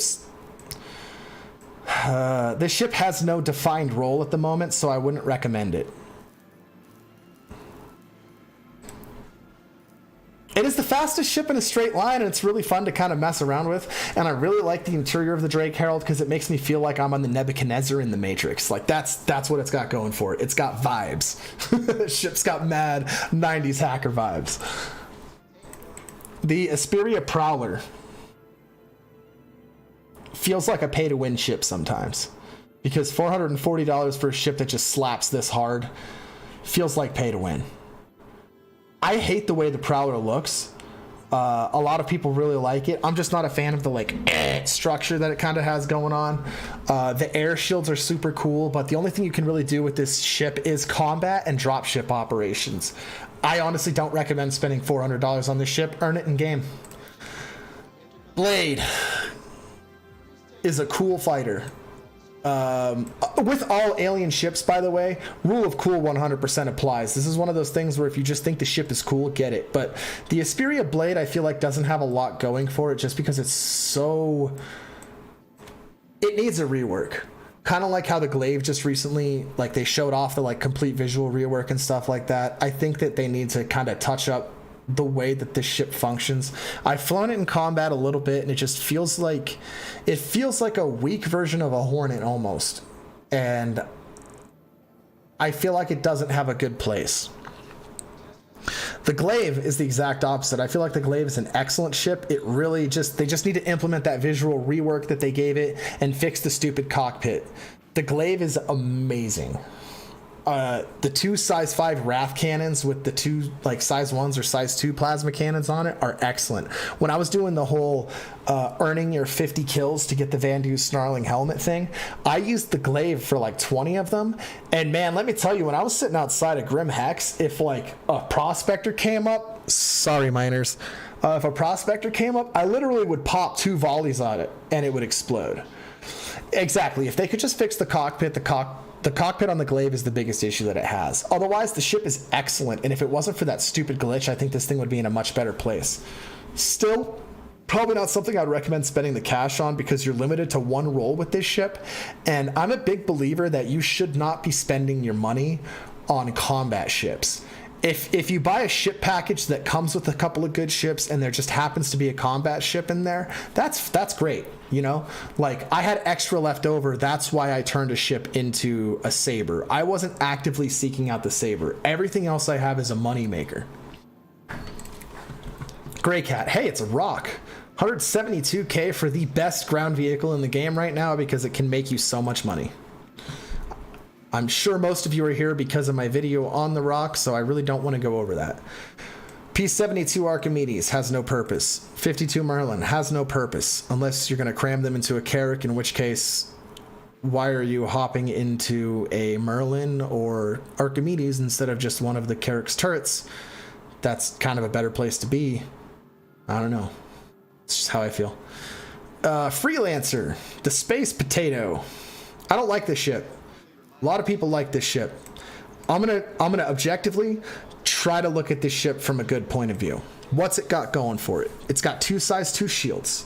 It's got 4 size 3 weapons slaved to the driver, and it has a fair amount of missiles, plus it's relatively fast. Things I don't like about this ship: it completely lacks agility. The rear turret is garbage. The cargo hold sucks to put vehicles in because the rear turret is garbage, and it sits there and obstructs the back view.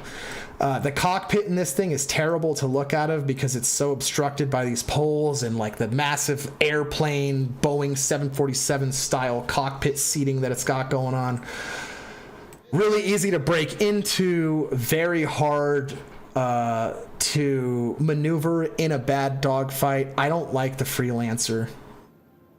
The Freelancer stops like butter on a frying pan. That's an excellent way of putting it. I hate the way it maneuvers. I feel like maybe the Freelancer's just not in a good place because of the fact that it has the 2 turrets on the side that are supposed to be slaved to your co-pilots. Once those are able to fully function as remote turrets, I feel like this ship's going to have a lot more going for it for group play, but I just don't think it's really a good ship to pick up. Of the Freelancers, the ones I would recommend, not the Dur. This ship is cool. I'll probably recommend this once we have more systems and exploration actually has a purpose, because this ship seems like it's really well outfitted for exploration. It has a huge amount of fuel. It has all of the excellent scanning services that you'd need in an exploration ship. It's definitely made for long-term trips. I think I mentioned it has better engines. The weaponry is about the same. It does trade out some of the missiles, I think, but it still suffers from having a really crappy back turret and the fact that it's a big space potato with no cockpit view. Freelancer Max is where my opinion on Freelancers completely flips, because this thing is excellent for transporting vehicles due to how wide the storage is in the back. The turret isn't really a big issue because it's centrally located and you can usually drive your vehicles around it. The cockpit view doesn't matter quite so much because since the Freelancer Max is intended to be a cargo ship, you don't really have to consider dogfighting in the situation. I imagine the ship is made more for running, which it actually does really well because it has the upgraded engines. The Freelancer Max is excellent. If you're actually going to be spending money on one of the Freelancer series, I would recommend the Max over any of the others, unless you're going for combat, in which case, over the Constellation, I would recommend the Freelancer Miss, because the Freelancer Miss also can carry 52 missiles. Also has excellent weapons slaved to the pilot, because you do have your 4x size 3 weapons. The turret on the back still kind of sucks, but because you have the much better missile capabilities and you have those strong size 3 weapons on the front, I think that the Freelancer kind of makes up for the fact that it's a space potato by having the size 3 missiles for targets that are far out, and then the really quick half-second lock target time of 32, I think, size 1 missiles. Whatever brings it up to the total of 52. It's good. If I were to pick a Freelancer for combat, it would be the Freelancer Miss. In fact, I was really torn on getting the Aegis Saber at first because I did want the Freelancer Miss, but I decided on the Saber instead. Prospector is an excellent ship. As far as $155 price tag, this is one of the ships that's actually kind of expensive when you compare it to what it costs to purchase in-game for credits, but I would actually recommend spending the $155 on the Prospector because it's such a good moneymaker. It's really hard to learn at first, but once you get used to using this thing, you can make some good money with the Prospector. This is a great starter ship. Starter profession ship, I should say. It's not really a starter ship at 155. Razor, garbage. Razor, garbage. Razor, garbage. Okay, Reliance. The Core is crap, but it's kind of okay because it has a decent cargo hold. I would not recommend keeping a Core. Melt it or upgrade to something else. Don't keep a Core. You're literally holding up bad. Miss holds 28 missiles unless you swap out the size to the size 1 missile racks. Then it holds, between the size 3s and the size 1s, I think it holds the 52 as well. I was looking at it last night. Misk Reliant Mako. This is literally a worthless ship. It's supposed to be for streamers and cameras, and as somebody who's currently streaming at the moment, this ship sucks. I wouldn't waste my money on that. Reliant Sen could be cool. This is where I could see the Reliant actually having a good place. This is like a long-range exploration science-y vessel, because like the mixed mode wings. No, 481s? 481s are a missile. Like I put 481s on all kinds of things. I have 481s in. I have 2 481s in my Saber. Reliant Tana is also another Reliant that's actually really good. It has an excellent weapons loadout because it can hold so many. All of them are set up on turrets, so you get a whole lot of that gimbal, or you get that fixed assist from the turrets being also able to work on the gimbals. It has 1 SCU of cargo space, so you do have your little cargo hold area in case you need to carry something like illegal or maybe some of the more exotic cargo that we're going to be getting here in the future of the game. Overall, not a bad ship. Pretty cool because you have 2 players that can work in the ship at the same time. It does suffer from quite a few bugs though, like it has a really bad shield hole in the front where you can basically just snipe the cockpit and it will blow the ship up.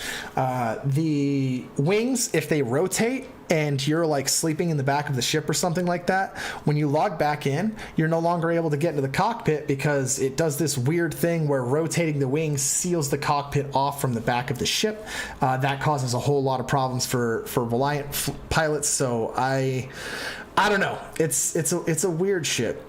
The Tana's cool though. Starfarer. I'm gonna rent it because it's big and I like walking around big ships. This is another ship that I actually, despite the fact that it doesn't have a good purpose in game, I would recommend if you are wanting to spend the cash on it, it'd probably be a good one to spend the cash on, as it's going to be able to make you a lot of money in the future. It's got a decent amount of cargo space. It's going to be a refueling ship. If you're not comfortable doing getting in on like concept ships, because I basically look at this as a concept ship that we're able to take a look at in game. I don't really consider this a finished ship. Starfarer might not be a bad way to go. I think the Gemini is the better of the two, but I'm not entirely sure. I haven't looked that much into the Starfarers. I do just know that like later in the game, they're going to serve a lot of really, really important purposes as a backbone for a lot of industrial gameplay. 300i. Okay, now we're getting into the ships I really love. You're going to kind of hear me fangirl out over Origin for a little while here. Yeah. The Gemini has the better turrets. That was the difference. Okay, cool. Yeah, the Gemini can lay down a pretty heavy amount of fire from what I understand then. The 300 series from Origin is fire. Hot fire. If you have, I'm pretty sure the same price for a Reliant Core A, you can swap to a 300i. I'm not 100% positive. Maybe it'll be like a $5 difference, but that's like one of the things that I would immediately recommend. 300 series are excellent starter ships if you're drawn to the luxury appeal. If you're not drawn to the luxury appeal, completely skip them. But that's why I really like them. My favorite is the 325A because you have the size 4 weapon on the front. You got the 2 size 3s. It has the same amount of firepower as an Avenger Titan. It's far more luxurious. It has less cargo space, but I don't think cargo space matters for these smaller ships, except for the Nomad, because the Nomad has so much more. 350R is also an incredibly good deal because the 350R is like one of the, I think it's the fastest ship in the game in one regard. Like the M50 is the fastest in one way and the 350R is the faster in another. But this ship flies like a dream. I love the 300 series. If you want a ship that excels at low flight, that can do combat, that has an apartment inside of it, go with the Origin 300s. I highly recommend the 325A. The 300i is also an excellent way to get into it.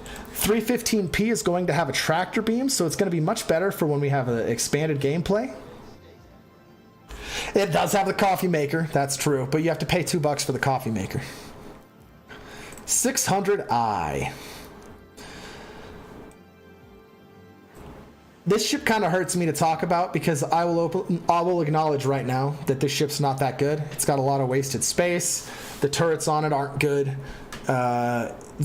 The weapons on the front for the pilot are excellent, and I love doing combat missions with it. Like, it feels absolutely broken when you're doing bounty hunting farming because most of the time I just jump to a location. I can see my target before I even start moving. I park in location and just pop my size 5 Omniskis at their face, and they die before they make it within like 2,000 meters. No, I don't think so at all. I don't think the MSR replaced it at all. I think that they're in two completely different categories because the 600i can throw size 5 torpedoes and it also has size 5 fixed weapons on the front. Like the MSR ain't got shit on a 600i in a fight.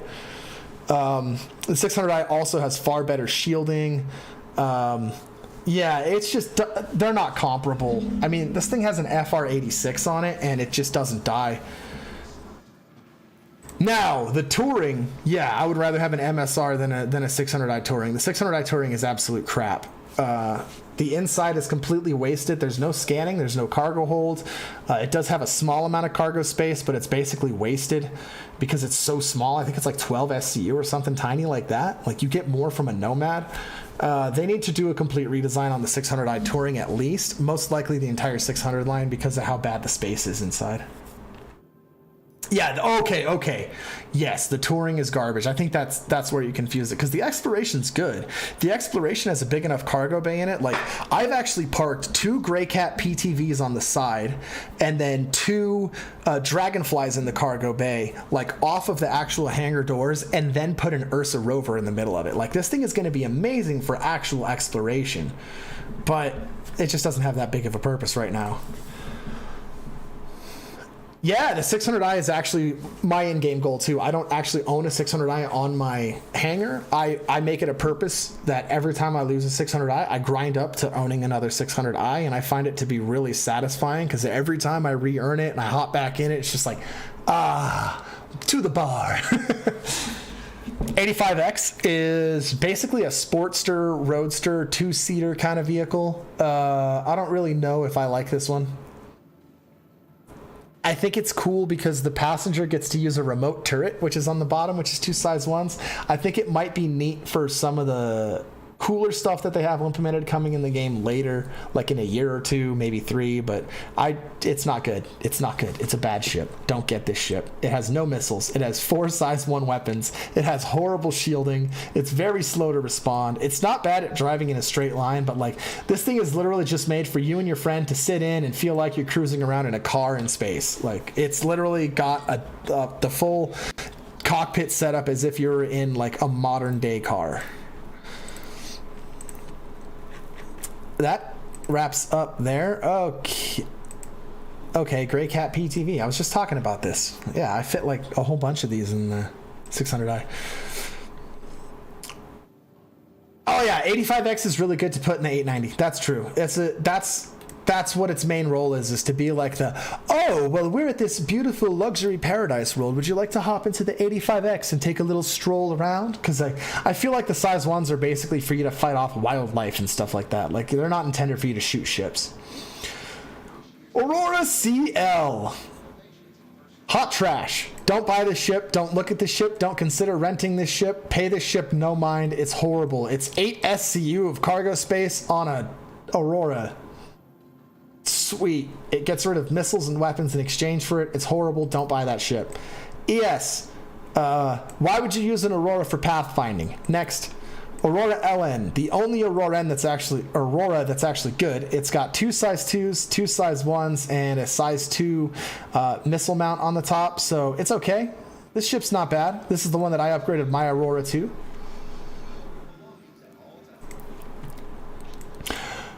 LX. Luxury Aurora.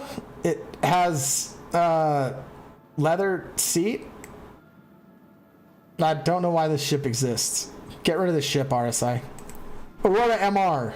You own this because you paid $45 for the game. You should not fly this ship any longer than you have to unless you just really enjoy the vibe that it gives you.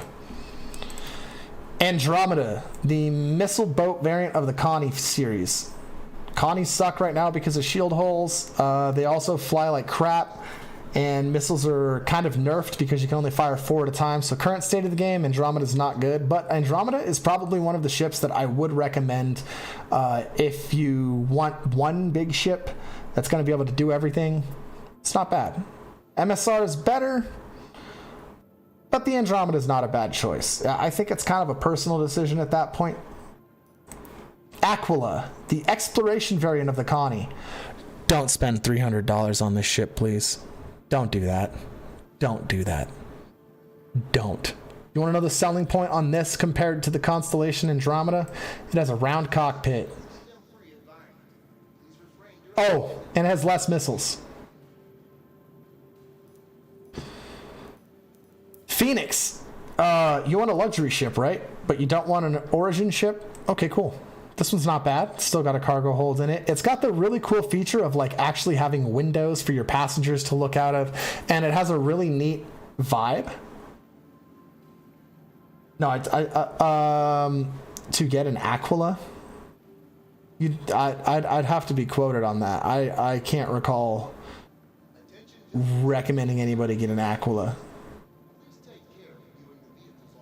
I may have recommended you get the Aquila as a step for an upgrade, but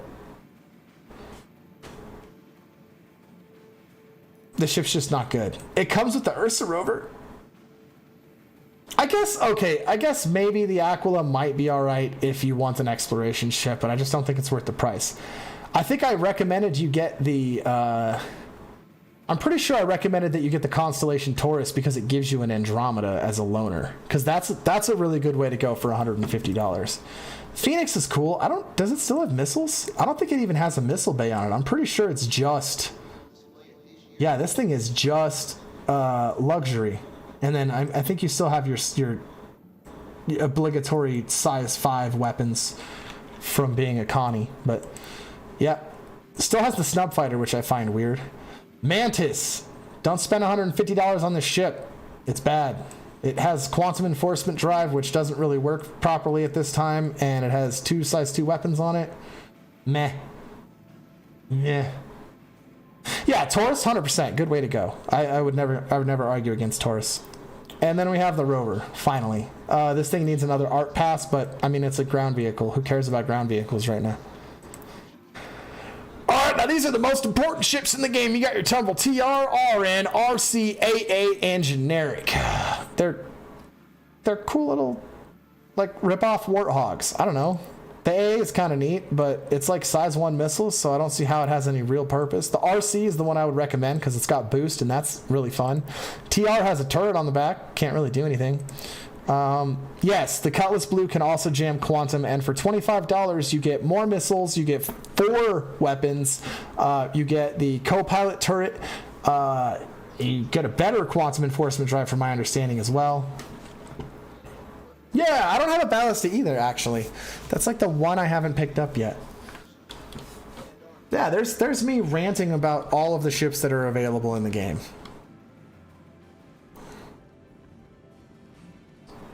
I mean, may have not had agreeable opinions on all of them, but who does, right?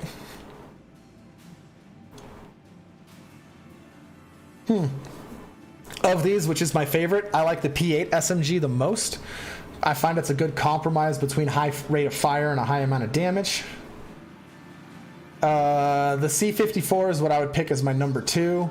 Then I would say Custodian and Lumen is my least favorite.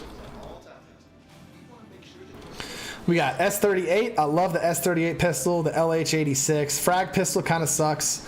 I don't really use the electric stuff or the Coda. And Arclight I find is actually a fairly effective pistol. Coda is your number 1 weapon. Oh, interesting to know. I'll have to give it a couple more shots. I haven't really messed with it too much. Let me buy one right now. Whoa, how am I back up at 100,000 UEC? Did I get given money? Who gave me money? Who gave me money? Thank you. Thank you, kind person. I appreciate that. The F-55. Oh, these are shotguns. What am I saying? I like the Bearing shotgun. But, I mean, I don't really notice a big difference between the performance of the shotguns. I just really like the Bearing. Did I skip assault? Oh, I did skip assault rifles. As for ARs, I usually use the S71, unless I want to have a fully automatic, in which place I go with the P4 AR. The Gallant rifle's okay. It has a really high capacity, but I just am not a fan of the energy rifles. And then you have the Karna, which, again, not a fan of the energy.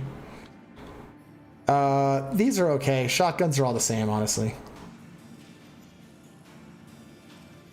Okay, thoughts on the Perseus. Also, thank you for the money. I appreciate that. The Perseus...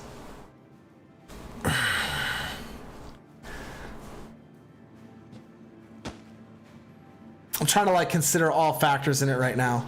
I think the Perseus is overall cool. I think the price is a little bit high.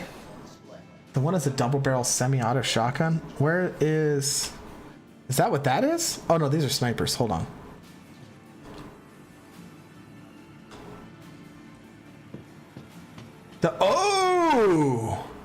Oh, that's what the Ravager is. Okay. Let me think. Oh, I'm sure they are. That's why I parked my... I don't know if my Defender is still here. Yeah, it is. That's why I parked my Defender here at the Commons, so we'll have a way out.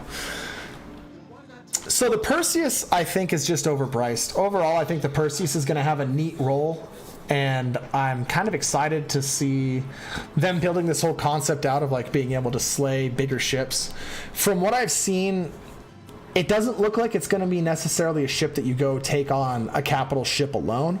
What I could probably see happening is like you'll have a Perseus and like a Crusader, or an Ares, flying like wingmen, you know? And that's probably going to be what can take out a capital ship, with the Perseus doing a majority of the focus. Yeah.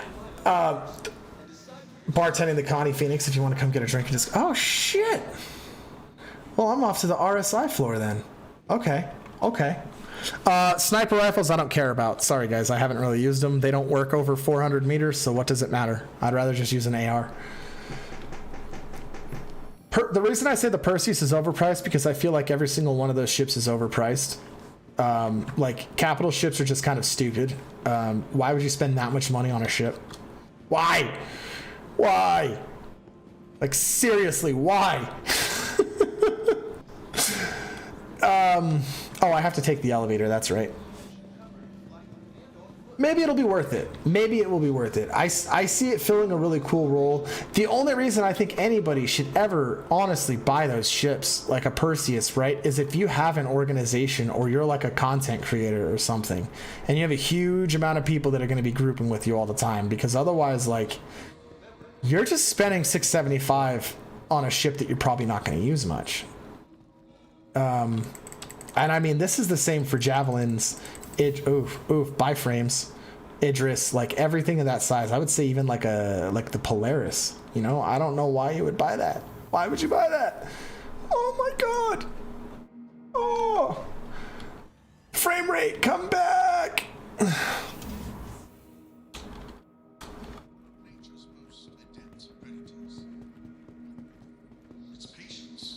Now, talking about the things that I do like about it, like from an in-game perspective, I think it's going to be really exciting to have kind of a pirate-style broadsider while also embracing that concept of just ramming into stuff. Like, and it's very much like a low-key way for RSI to kind of look at the community and say, hey, guess what, everybody? Ramming is a legitimate technique. I mean, it's been how naval warfare has been conducted for thousands of years as well. Ships ram each other. It works. I don't know why, like, people think ramming is not a valid tactic, especially if you have like a bigger ship that can handle ramming somebody. Like, I've had times where we've been trying to mess with like a Carrack, and you know, we're getting in a nice little firefight with it, and then they just ram us because they can't keep up with our turning radius. But if you see it line up and you can just slam into another ship and you know you got the girth to handle it, why wouldn't you do it?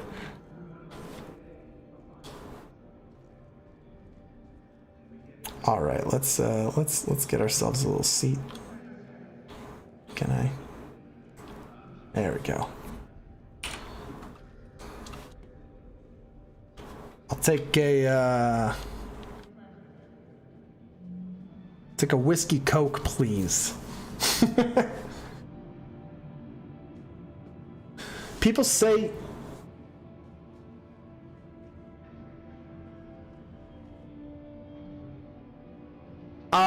yeah, but like, dude, how much is a Polaris? Hold on, let me just look. Polaris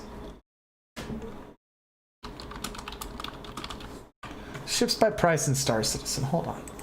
Let's see. Thank you for the drink, sir. We've got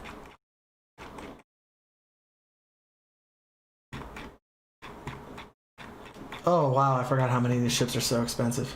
Ugh.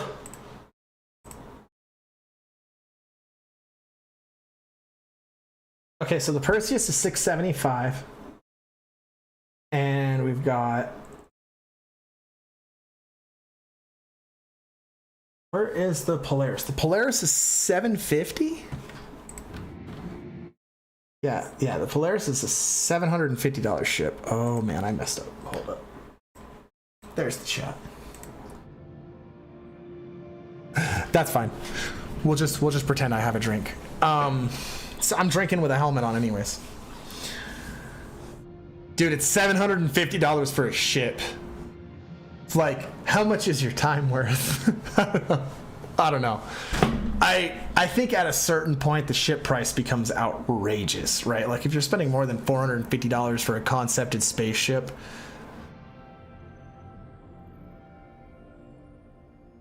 Mega, yeah, fuck microtransactions. We do ultra transactions, giga transactions. Kraken, same thing. Like, I only see those ships having a purpose. Oh, that sucks. Yeah. Oh, it's the RSI commercial going off in the background. I think those ships are like kind of intended for everybody to like pitch in, right? Like everybody goes, all right, we all pitch $25, so the org leader can buy us a Polaris, or can buy us a Kraken or an Idris. Like, I see that being fine. It's just like, I don't know. Bro, it's $1,500 for some of these ships. You know, like that's what I spent for everything I have in the game, and like I already feel buyer's remorse with what I have. I couldn't imagine the buyer's remorse I would feel if I had spent $1,500 on something like an Idris. You know what I mean? You're just sitting here waiting for something that feels like it's never gonna come. It's org stuff for sure. For real. Like, and that's why I understand why they sell out so fast, is because there's so many orgs, and it's always like org people that go and get it, which is cool. Like, I don't think that they should be priced out of it. I just think as like an individual player, like you don't have an org, you're just looking at this, you know what I mean? And you're going, hey, I should sink 675 into this Perseus because I think the Perseus is a cool ship. Maybe you should consider whether you're actually going to be able to like run the Perseus, you know? And a lot of people don't take that into consideration. They take into account, do I have the money, not do I have the community? So I think as a solo player, I don't think it's going to be worth really spending anything more than the like $400 range of ships. Even the Carrack. Limit is $100 a game, so I don't have much choices in Star Citizen. And with $100 in this game, you can buy yourself the Nomad starter pack, and then from there you can kind of get anything you want in game just from playing the game.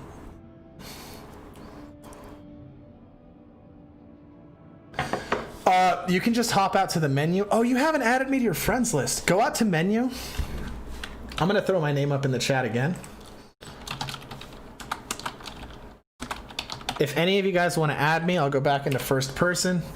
Nemarath, go ahead and add me to your friends list, and then you can join on me directly, and I think that might help. But yeah, just don't put more than 400 into a single ship, I feel. Yeah, sure, you're going to be able to pay an NPC to be with you in a ship, but do you want to pay for 12 NPCs to run the ship for you? Subpar as fuck. Because they already said that the NPCs and AI blades and stuff are going to be very subpar compared to what you're going to experience with a player.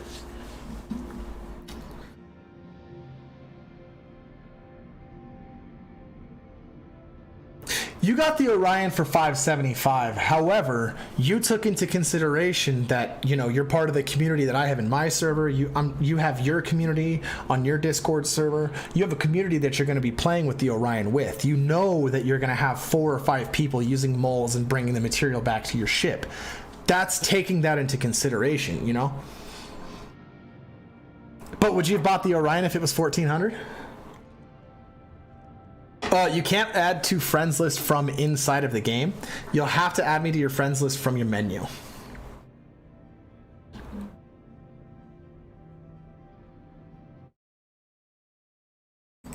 Let me pull up my stats again. Hold on one sec.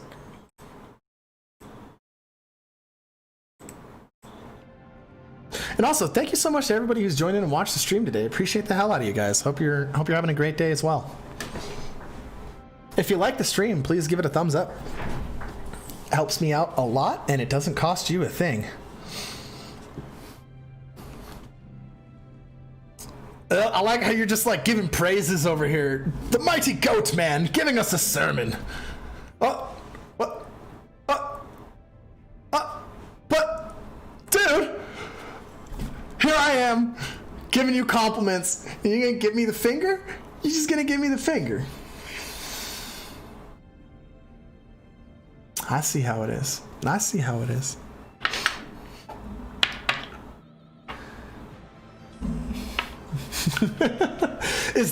Am I gonna get demonetized? I'm kidding.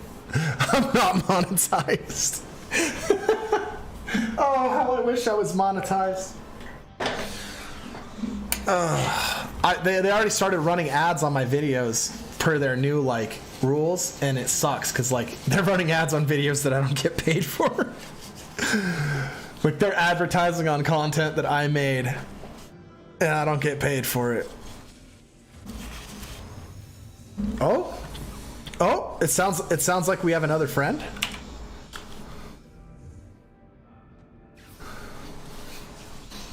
I hope it's just a random coming to check out the Connie, and like they come in and we're just chilling here in the bar.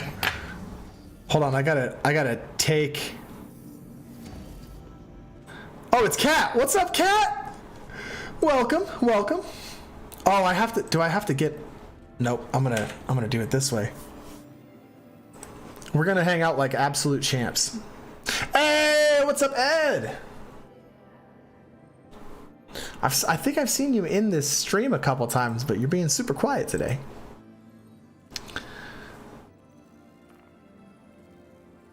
Oh yeah, that's right. We're going fancy. Let's go fancy. I don't know if I want to rock the jacket right now. We're gonna go ahead and get rid of that. We're gonna switch to, yeah. Gotta rep the swag. I mean, it is the day. Yeah, I think the Phoenix has a luxury ships like this, like are oops, let me get that. Luxury ships like this are kind of in their own kind of class of consideration, where I think it's all about personal flair, because like if you just like the way that the Connie is set up and it's your favorite luxury ship, then that's like a perfectly fine reason to get it. Like the reason I like this, like the 600i is my favorite luxury ship, the specifically the exploration variant, just because I like the way it's set up. I like the ship itself. Let's do. Yeah, there we go. I like the ship. I like the way that like it's segregated into two separate sections. Yeah, a lot of wasted space, unfortunately. And I feel like they're gonna take a look at that in the future, but overall, I think it's a cool ship. I'd like to see them do more with it. Oh, I still have my stupid helmet cap on.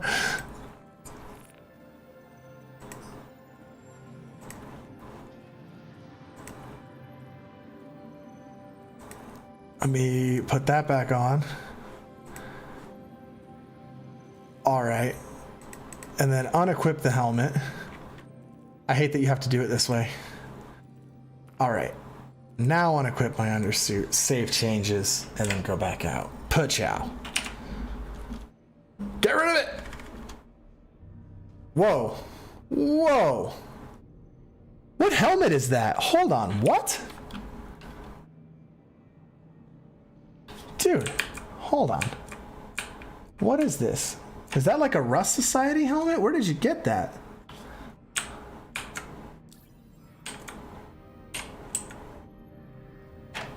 It's got like a GoPro on it? What is that? Oh, I'm bald in game? Okay, whatever. Interesting. Interesting.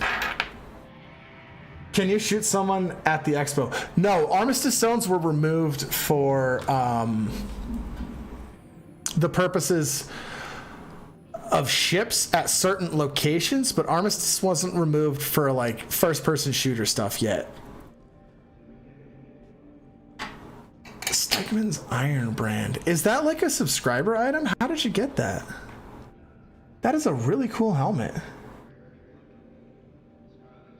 I just love that you have this like honking GoPro just like 8 inches out from your face.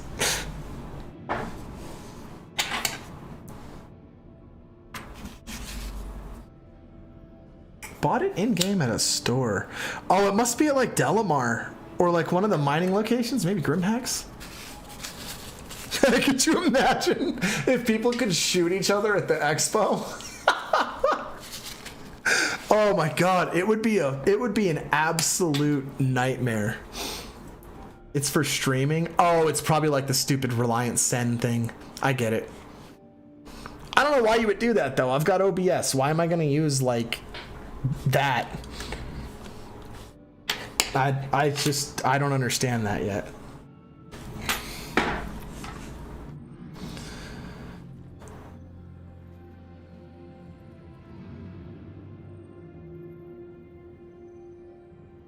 Yeah, I guess this just kind of turned into hanging out at the International Aerospace Expo. Oh, you were joking? You know what? You could have fooled me, honestly. No silliness allowed in this chat.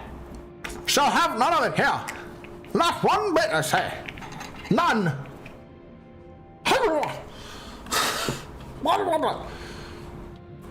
Just reminded me of Don Vito for a second. I don't know why. Oh, I love this part. Hold on. Let's go. Can I open it? Yeah, there it is. Yes, there is definitely in-game voice chat. As for how well it works, meh.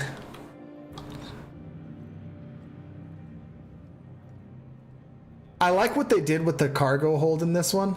Like, the Phoenix feels like the most polished of the Connies. Is it the newest? Can anybody answer that one?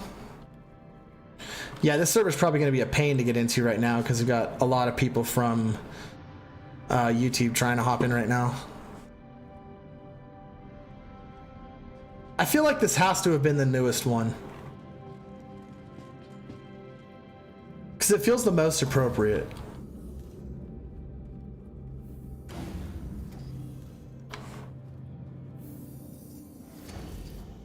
Like, even this front area feels a lot more polished. Like, the colors are better. I don't know. Maybe I'm just kind of imagining it. Got the little side rooms. I do like this window thing. How, like, you can just kind of check out the sides. Phoenix is a nice ship. Yeah, that's how you get to the cargo hold. Bonk.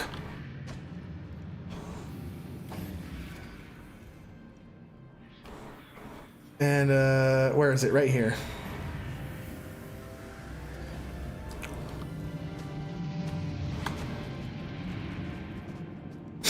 Shaking. Me walking through a Star Citizen ship.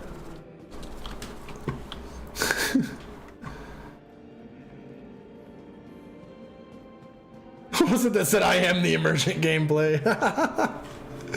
Probably some pirates. Oh, that's cool. Are there variants of the rover, or is it just rover? Okay, it's just the rover. This one's just open.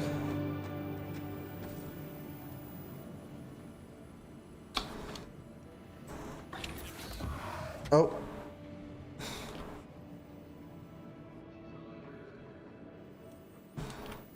It'd be fun if you could drive these. Just like mashing around the expo. Remember when we used to be able to put gray cats in like the little buggies down inside of the elevators and like drive them around? Ursa Rover Fortuna. What is there like an actual difference? Is it just green? Is that the only difference?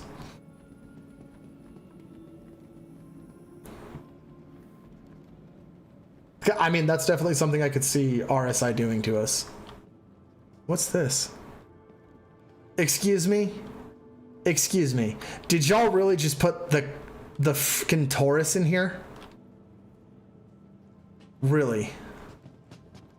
This isn't even the Taurus. What the hell is this one? Is this just a Connie? Like, hi. Here's the generic freaking constellation. No, it is the Taurus. Why does it look like it still has the... Why does it look like it still has the docking bay? Isn't it not supposed to have a docking bay? I'm confused. So confused.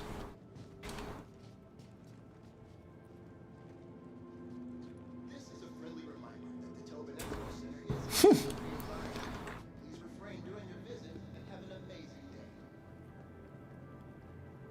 This is cool. I like these expos, honestly. I think this is a really neat concept that you don't see in very many games.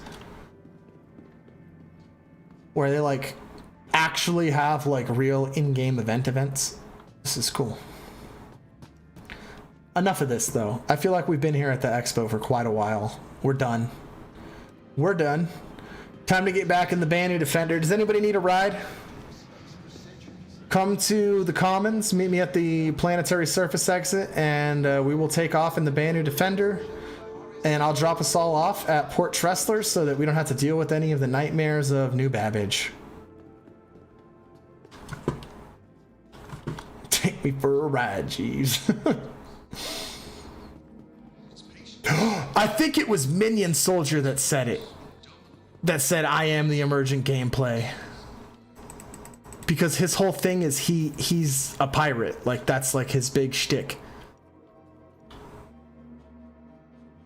Yep, pack on in, everybody. Pack on in. No. We're not leaving without you. Don't you worry about that. Don't you worry one bit. Come on in now. Come on. Come on now. Get on in here. Look at this motley crew. You got your MSR outside? Oh shit. Okay. I'm down to ride in the MSR.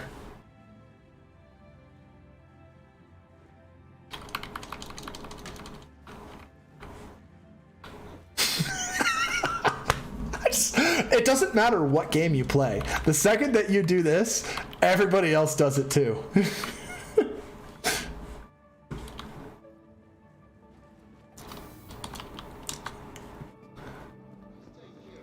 It's like the spamming jump and the spamming crouch. It's like universal internet speak for like, what's up, dude?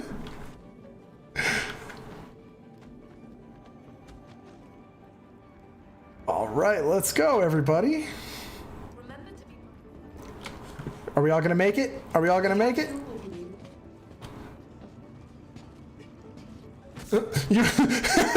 We all got hurt somehow? Okay.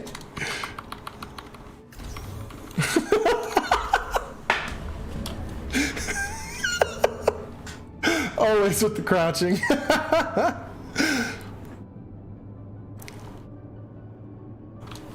Oh, holy crap, time has flown. I didn't realize it's been like 2 hours of streaming already. Hell yeah. Time flies when you're having fun. Yeah, nice nice railgun here, buddy.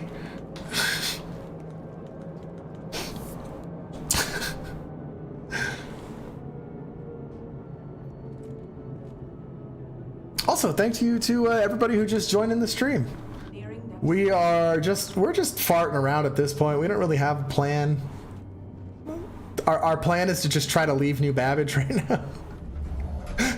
It's spam crouch. Oh! I'll be back. I'll be back.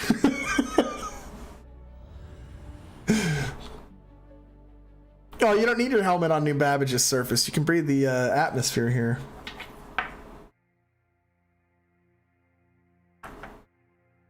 That was a little disappointing, but that's okay.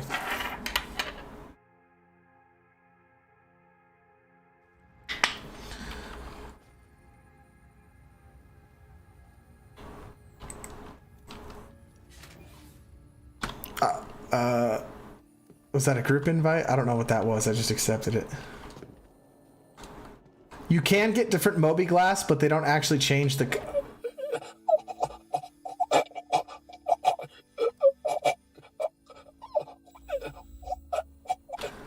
Can someone clip that?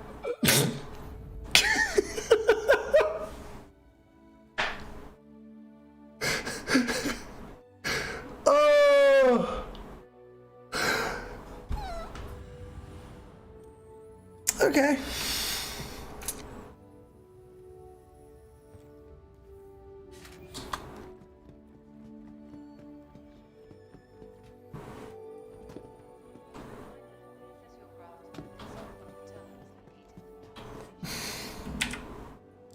That sounded like mommy's room? Oh my god. Oh my god.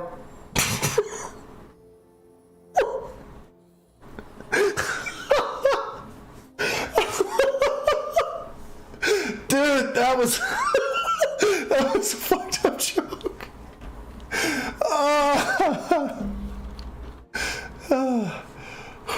Okay,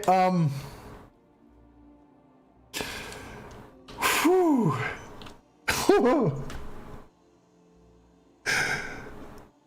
Oh, that's right. I rented a bunch of ships. All right. Step one. I'm at Port Olisar. First things first. Yeah, yes, Ed. Helmet. Exactly. Thank you. I appreciate the reminder because I almost forgot again. Okay. I got one more thing to do.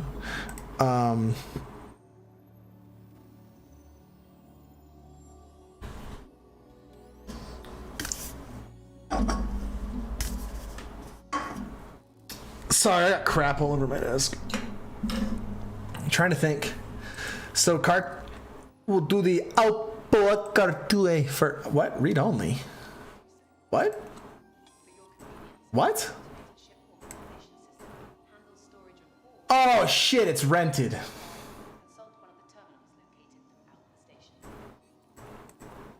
Alright, whatever. Whatever. We'll try the gimbaled size 4s. I'm cool with it. I'm cool with it. It is what it is.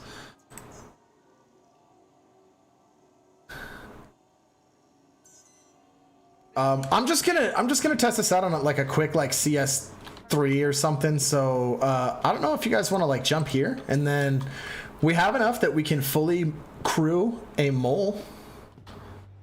You had to put a bowl of apple cider vinegar in your room. Do you have like a shitload of flies? What? Ah, yep. The irony, right? I don't know if you guys have ever heard the phrase of you catch more flies with honey than you do with vinegar. It's actually complete, like, and utter bullshit. You catch a ton of flies with vinegar.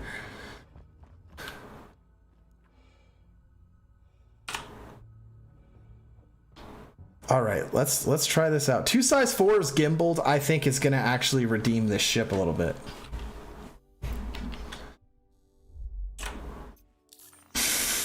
Let's give it a whirl. Let's go straight for a CS3.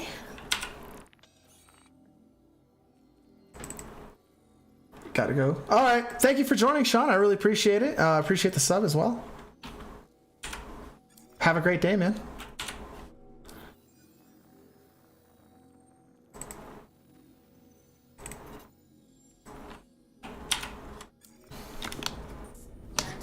Oh, here it is. Oh, every time.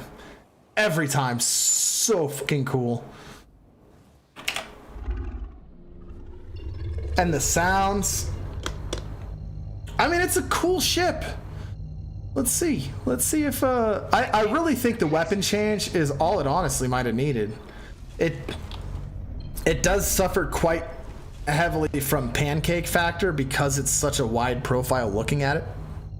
Really easy to hit, targeting dead on.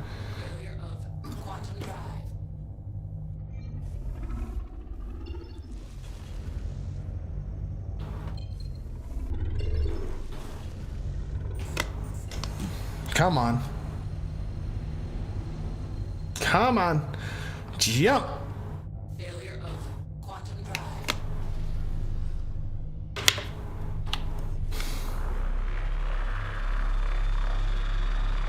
Oh, that went up to full speed super quick. All right, let's try again. There we go. Now I can jump. Quantum travel engaged.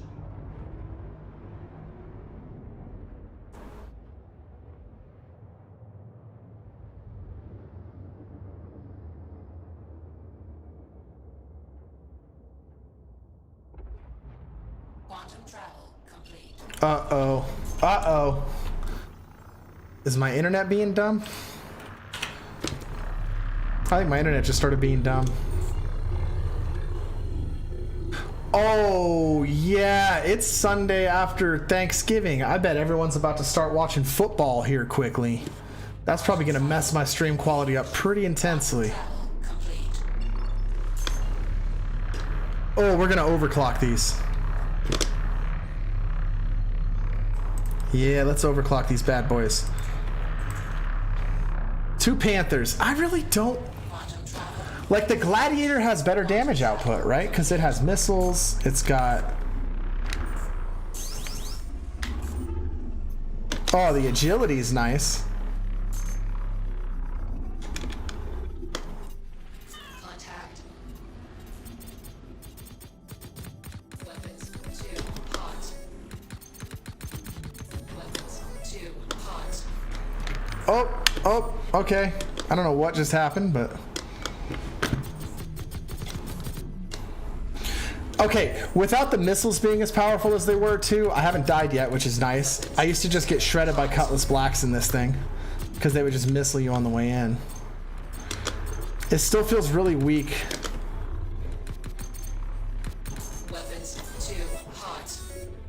Like that was a pretty long time to kill for an NPC. Attack. Oh, it's gonna shred the M50 though. That Target destroyed.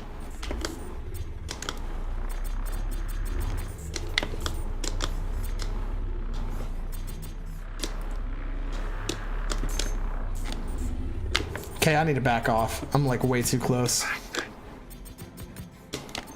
Hi Desync, what's up? Weapons 2 pods. Target destroyed.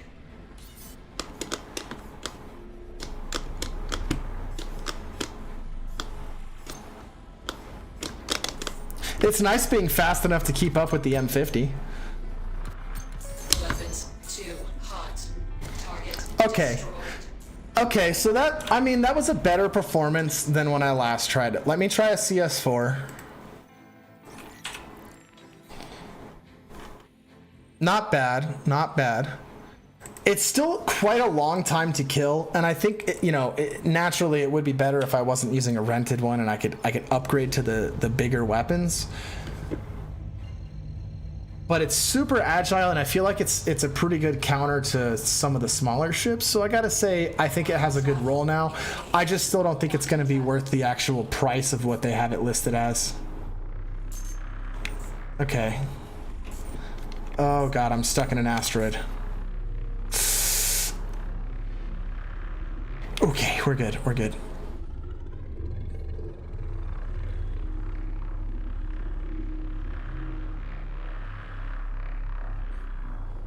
It handles torque imbalance really nicely too. Okay, I will say, as far as handling is concerned, this thing handles like a dream. Contact.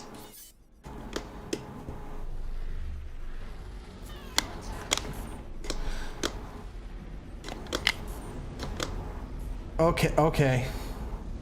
Attack on front shield. Bye, Buccaneer. Weapons 2 pods. Target destroyed.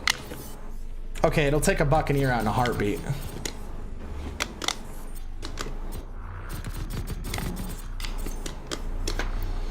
Alright, it seems like... Oh. Damn microphone. It seems like whatever they did, this most recent rework on it, whatever changes they made, this is way better than it was when I was flying it back in 310. When they first did the Talon launch was when I actually had my Cartoué, because I bought the Talon, and this is the loaner for the Talon.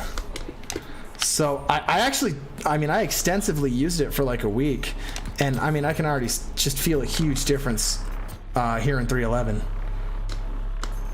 Maybe the flight model changes helped, because oh man, look at how quick this thing just snaps back on. I gotta lead my turns against this 850 though. He's jousting hard. M50. Oh, come on, come on, come on. Yep, he's coming back in. And lead the turn.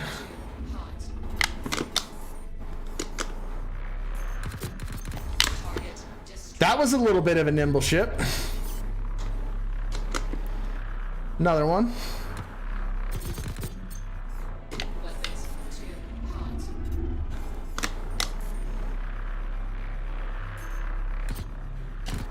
Weapons 2 pods. All right, I'm just gonna park. You have fun, M50. Weapons 2 pods. How am I not even... Weapons 2 pods. Okay, okay, that was some massive desync. All right, Cartoué is not bad. Whatever changes they made on it, totally worth it. Seems like it works pretty nice now.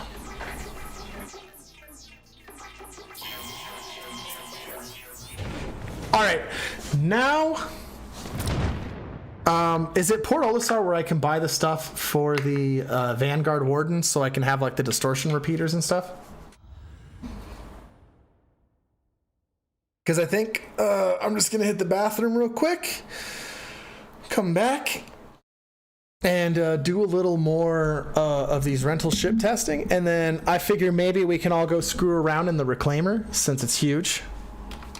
And then after that, we'll do some mole mining as a group off stream so we can, use comms and get all rowdy and obnoxious with each other. As always, guys, if you haven't already and you're looking to play with me or anybody else in the stream, make sure to join the Discord server that's down in the description. I also am going to be doing some more streaming this week on Twitch. I haven't posted a stream schedule for that just yet, but if that's something that also interests you, please just make sure to check that out in the description as well. Vanguard Warden. Okay, I really need to go to the bathroom. I will be back in about 5 minutes. Probably a lot less than 5 minutes.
And I'm back.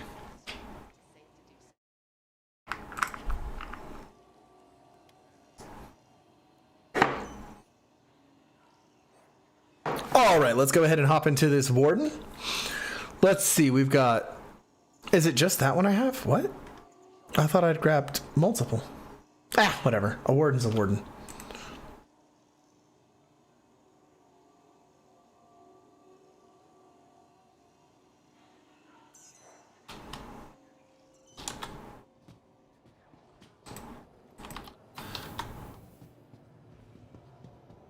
Still have yet to try these ships out.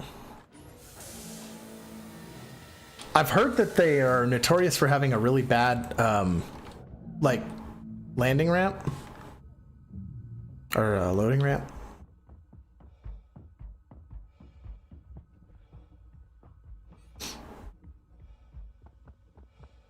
Okay.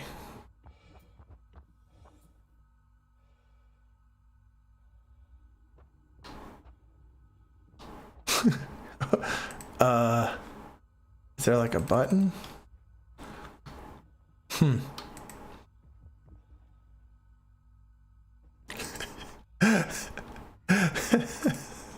I'll figure it out some point.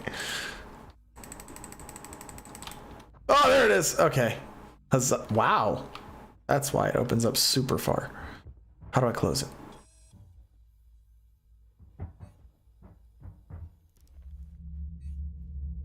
Aha!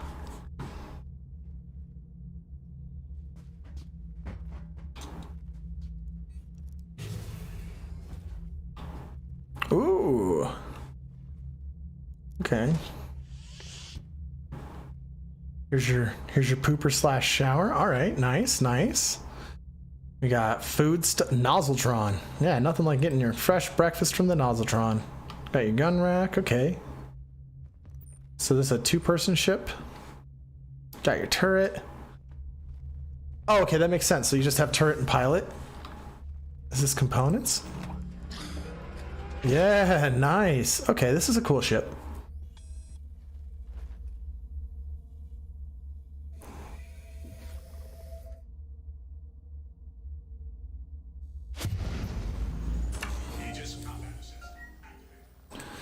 Let's pick up another bounty.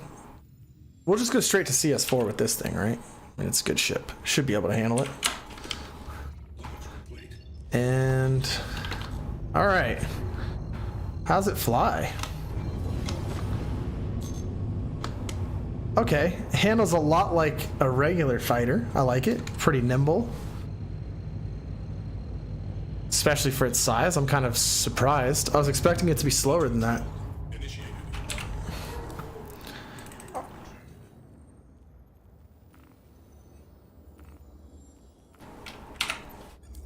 Okay. Oh yeah, I want to get paid fully for this. I got to make sure to grab my call to arms. I keep forgetting to get that. There we go. Yeah, this is just the Vanguard Warden. I figured I'd try out the base loadout.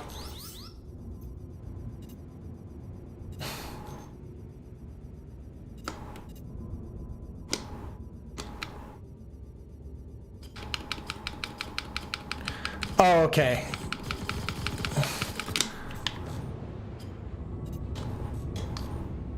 I also can't change the loadout because it's a rental.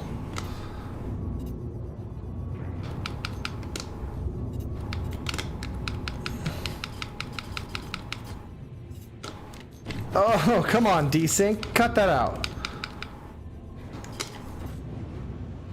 Wait, are the nose weapons fixed? I'm kind of confused by this UI. Oh, it totally is. Oh my god.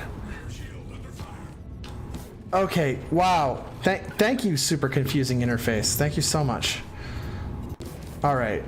So it's like a half and half.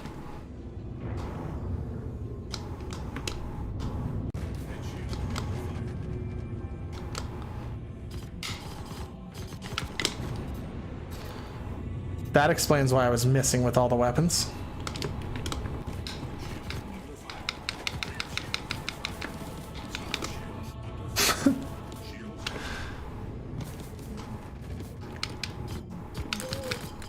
All right, this is not going to work.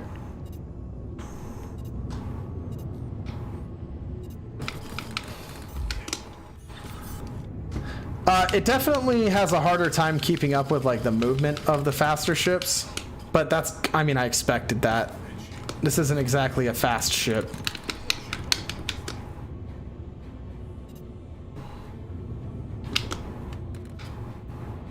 Man, I wish I had, oh god, I wish this desync would stop. That'd be great. But I just really wish I had weapon options because I hate ballistic weapons. I don't think that they're worth the trade-off. I know that they kind of ignore shields a little bit, but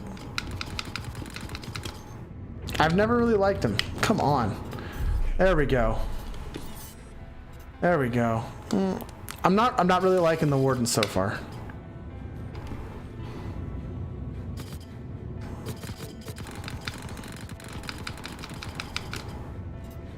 Like the only reason I'm killing this guy is because he freaking parked.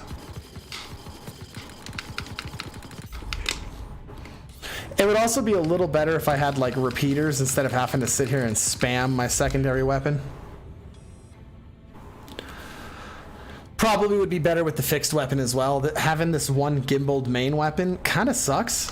Like I don't like, especially Gatlings. Like I really am not a fan of Gatling, especially on gimbals, because I feel like they just constantly miss. They don't really mix well with the gimbling. So not really a big fan of the Vanguard on that experience, but I feel like I need to test one out that somebody has like fully pimped out. So Dwight, I'll take you up on flying yours sometime, just so I can like try out a good loadout, because I don't think this did it justice. I don't think this was really fair.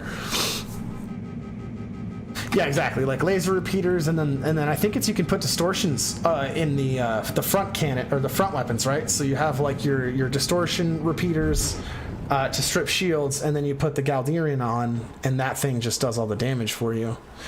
And I think that's what I was really needing, because those fixed lasers sucked really bad. Like it felt like I was using just like M-A's, you know? And I don't think that, what is going on with my chair?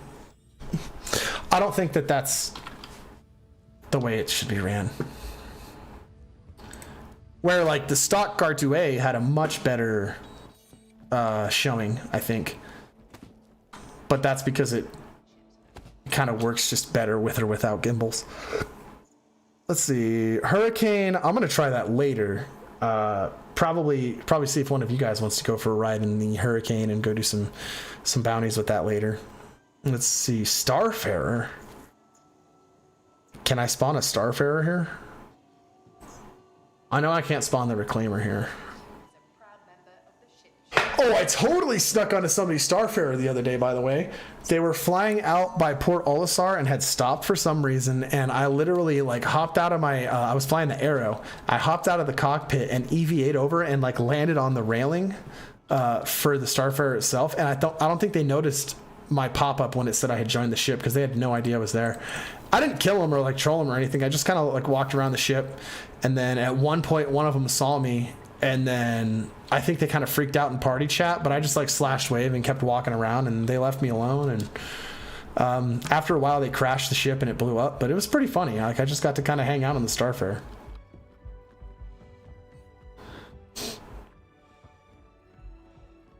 I also didn't have guns equipped. Like right now, I don't think, whoa, that's right. Those are all, uh-oh. What? What? Okay. Wait. All right, guys, how to steal a Starfarer. Oh.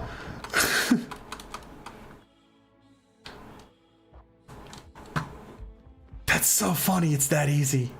Oh my God. That's so terrible. How do I get in this freaking thing? Aside from breaking into it. Is there an elevator like over here? Like, is this? No, that's...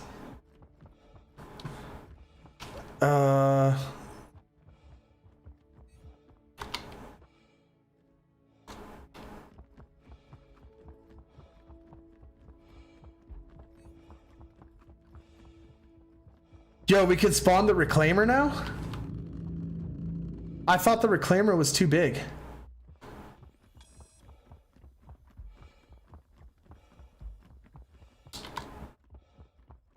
Like, I've never been able to spawn a Reclaimer here, unless they just added it. Dude, how the hell do you get in this thing? I'm so confused.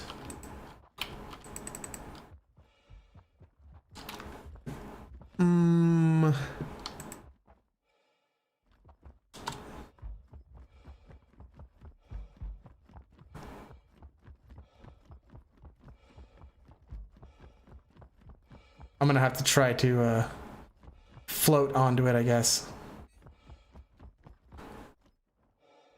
Oh, for years now. Okay, well, if you guys want to hop in the Reclaimer instead, let me see if I can spawn it. I thought the whole joke about the Reclaimer was that the picture of Port Olisar shows it on the pads, but it's too big to spawn on that pad. We'll find out now.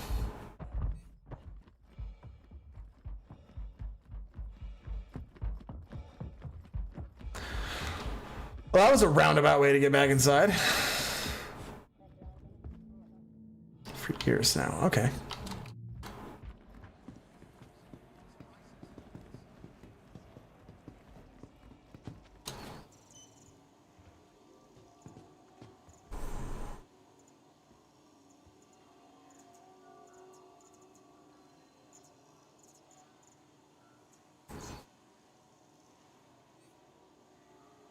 I'm sorry.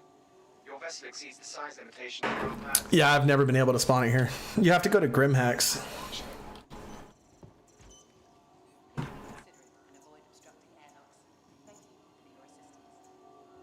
Did not think that would work.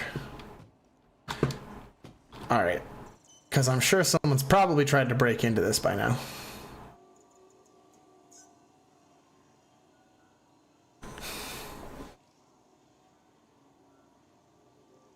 And try gain. Yeah, that's kind of a bummer. I was super excited. I know for a fact you can spawn it at like New Babbage and Lorville and stuff. I think Grimhex is the only other place. Maybe Levski? No, never mind. Levski doesn't have huge pads. Levski only has the smaller ones.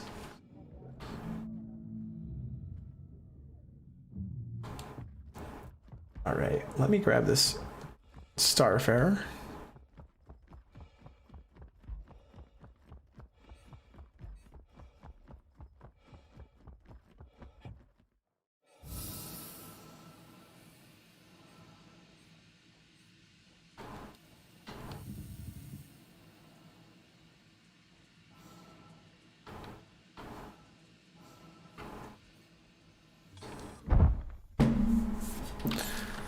It's a lot harder to do than it looks. I'm just hoping someone else doesn't get the same idea at this time. Although I don't think they can use the doors.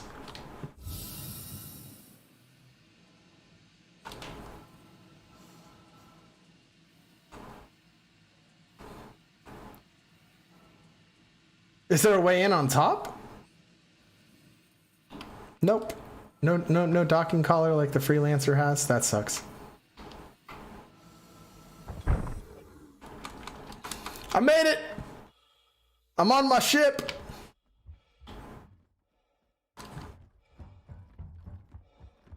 I really don't know where you're supposed to get in this thing.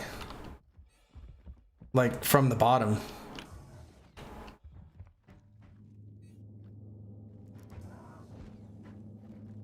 Alright.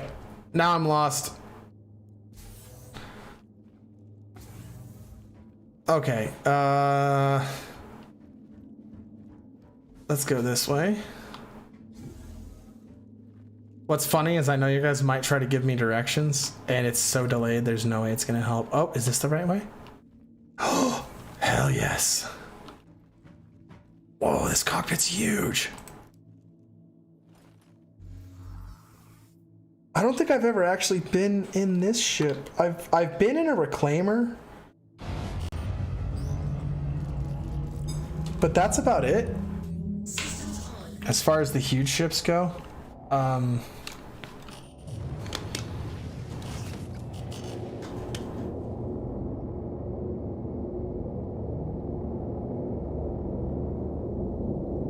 Thank you. Please visit again.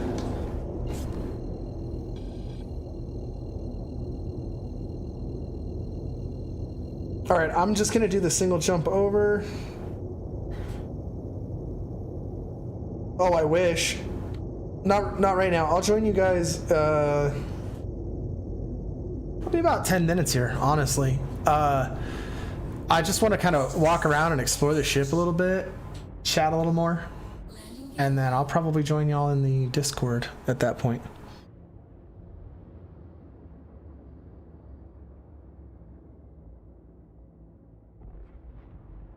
Quantum travel complete.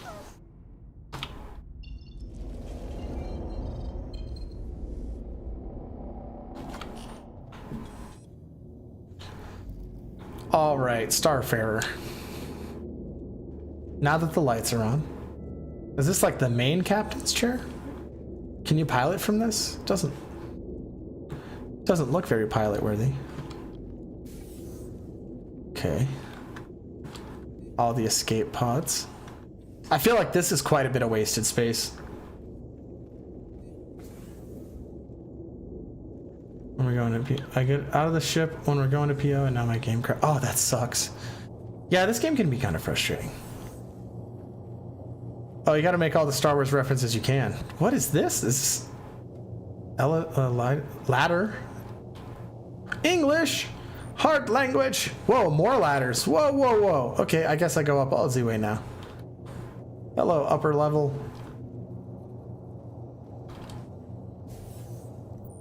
What is this? Whoa.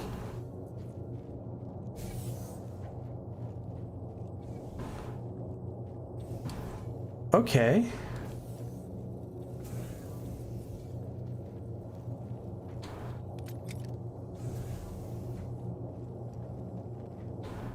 Holy shit. This thing must have a lot of, what is that, 2, 4, 6 beds? And then, oh, this is the bathroom area. Where's the captain's quarters? There has to be like a, nope, that's how I got up here. Hi, kitty. Okay, this has to be the captain's area. Dude. That bed sheet. Oh my god. So good. Again, a lot of wasted space, but I feel like that's kind of a thing for the captain's area, maybe. That would make sense. He'd probably have some storage boxes or something over there. Is this supposed to be a table? What is this? Storage. Oh, 2 little storage shelves. Ah. Ah, this is a neat ship. So I know this like started out as making money and now it's just kind of turned into me exploring and discussing all the ships in the verse, but hey, that's content, people. Is that it up here? That's all there is? It's just this? You got... Well, let's go down here. Oh.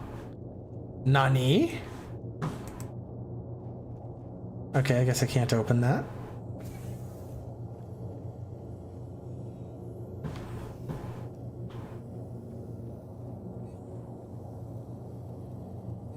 I also feel like the ship is still moving. So I'm gonna go back down to the... Oh! I didn't know that this was the way down, but hey! Stop that! Yeah! We want to turn the ship off, I think, because I think we are slowly making our way. Yeah. Yeah, that's not what we want to do right now. Hi, kitty.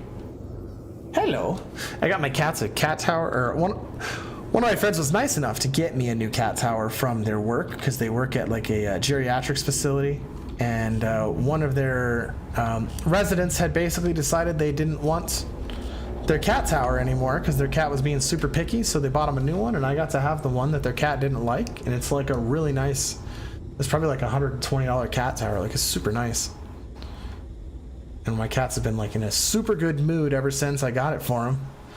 They've been just crawling all over it like a jungle gym, which I was really happy about because I was planning on trying to get one later this year anyways, and just like it was just sitting in their storage room like basically brand new.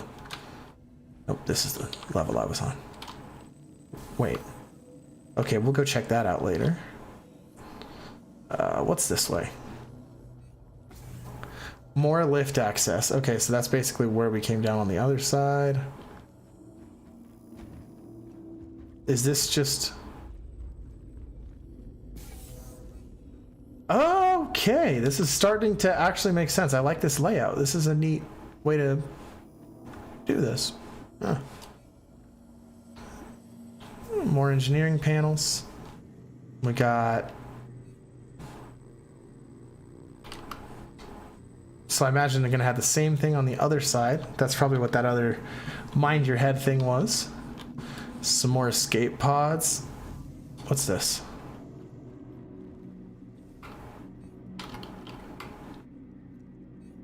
Okay, just another segment.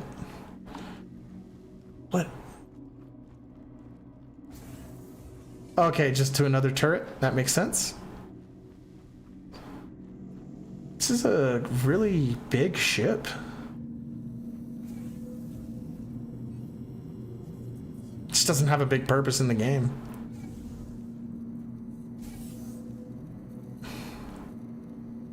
Yeah, that's cool. This is really cool. I feel like this one's gonna be so good when refueling actually matters. Because, like, there's gonna be so many situations where people are gonna need refueling in, like, the bigger star system.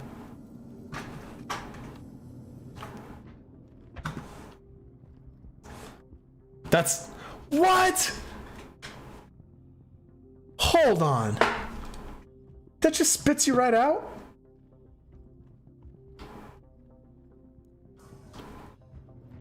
Oh, that was neat. Okay, and then this is like your airlock. Ah, this ship's making a lot of sense now. Sit down here in the bottom.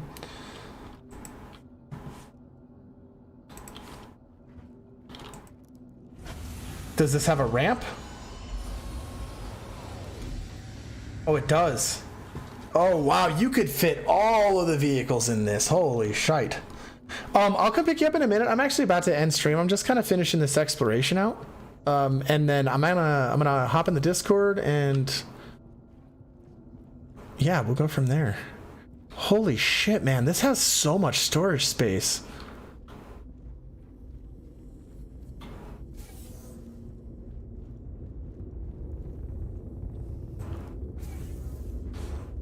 Oh, there is a little hatch on there. Okay.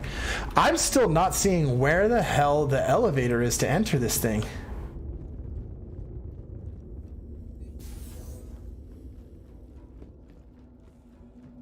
Maybe you enter from here? I think my game just died.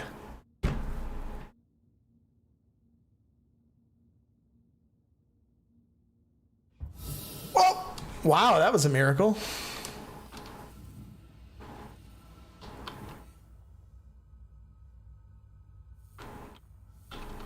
Oh my god, is that the...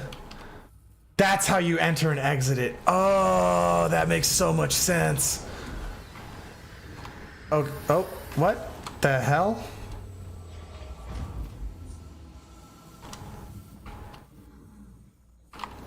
I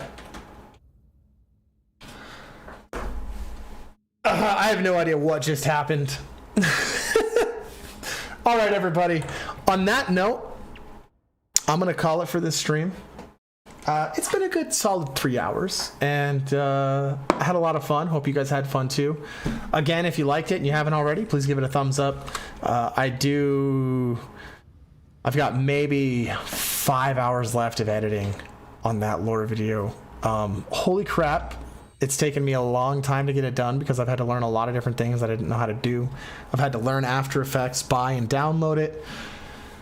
So that was a headache, but now everything's good. Yeah, of course you can come on the Discord even if you're not talking. That's fine. But I am going to end here. So thank you again, everybody. I really appreciate the hell out of it. I will be streaming later this week on Twitch too. So if you're interested in some more variety of games, I'm going to be doing like World of Warcraft, Sekiro, Fallout 76.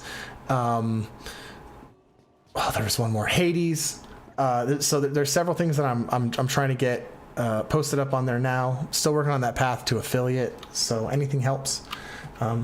Anyways, thank you all for joining today. I will catch you all in the next one. Y'all have a good Sunday now.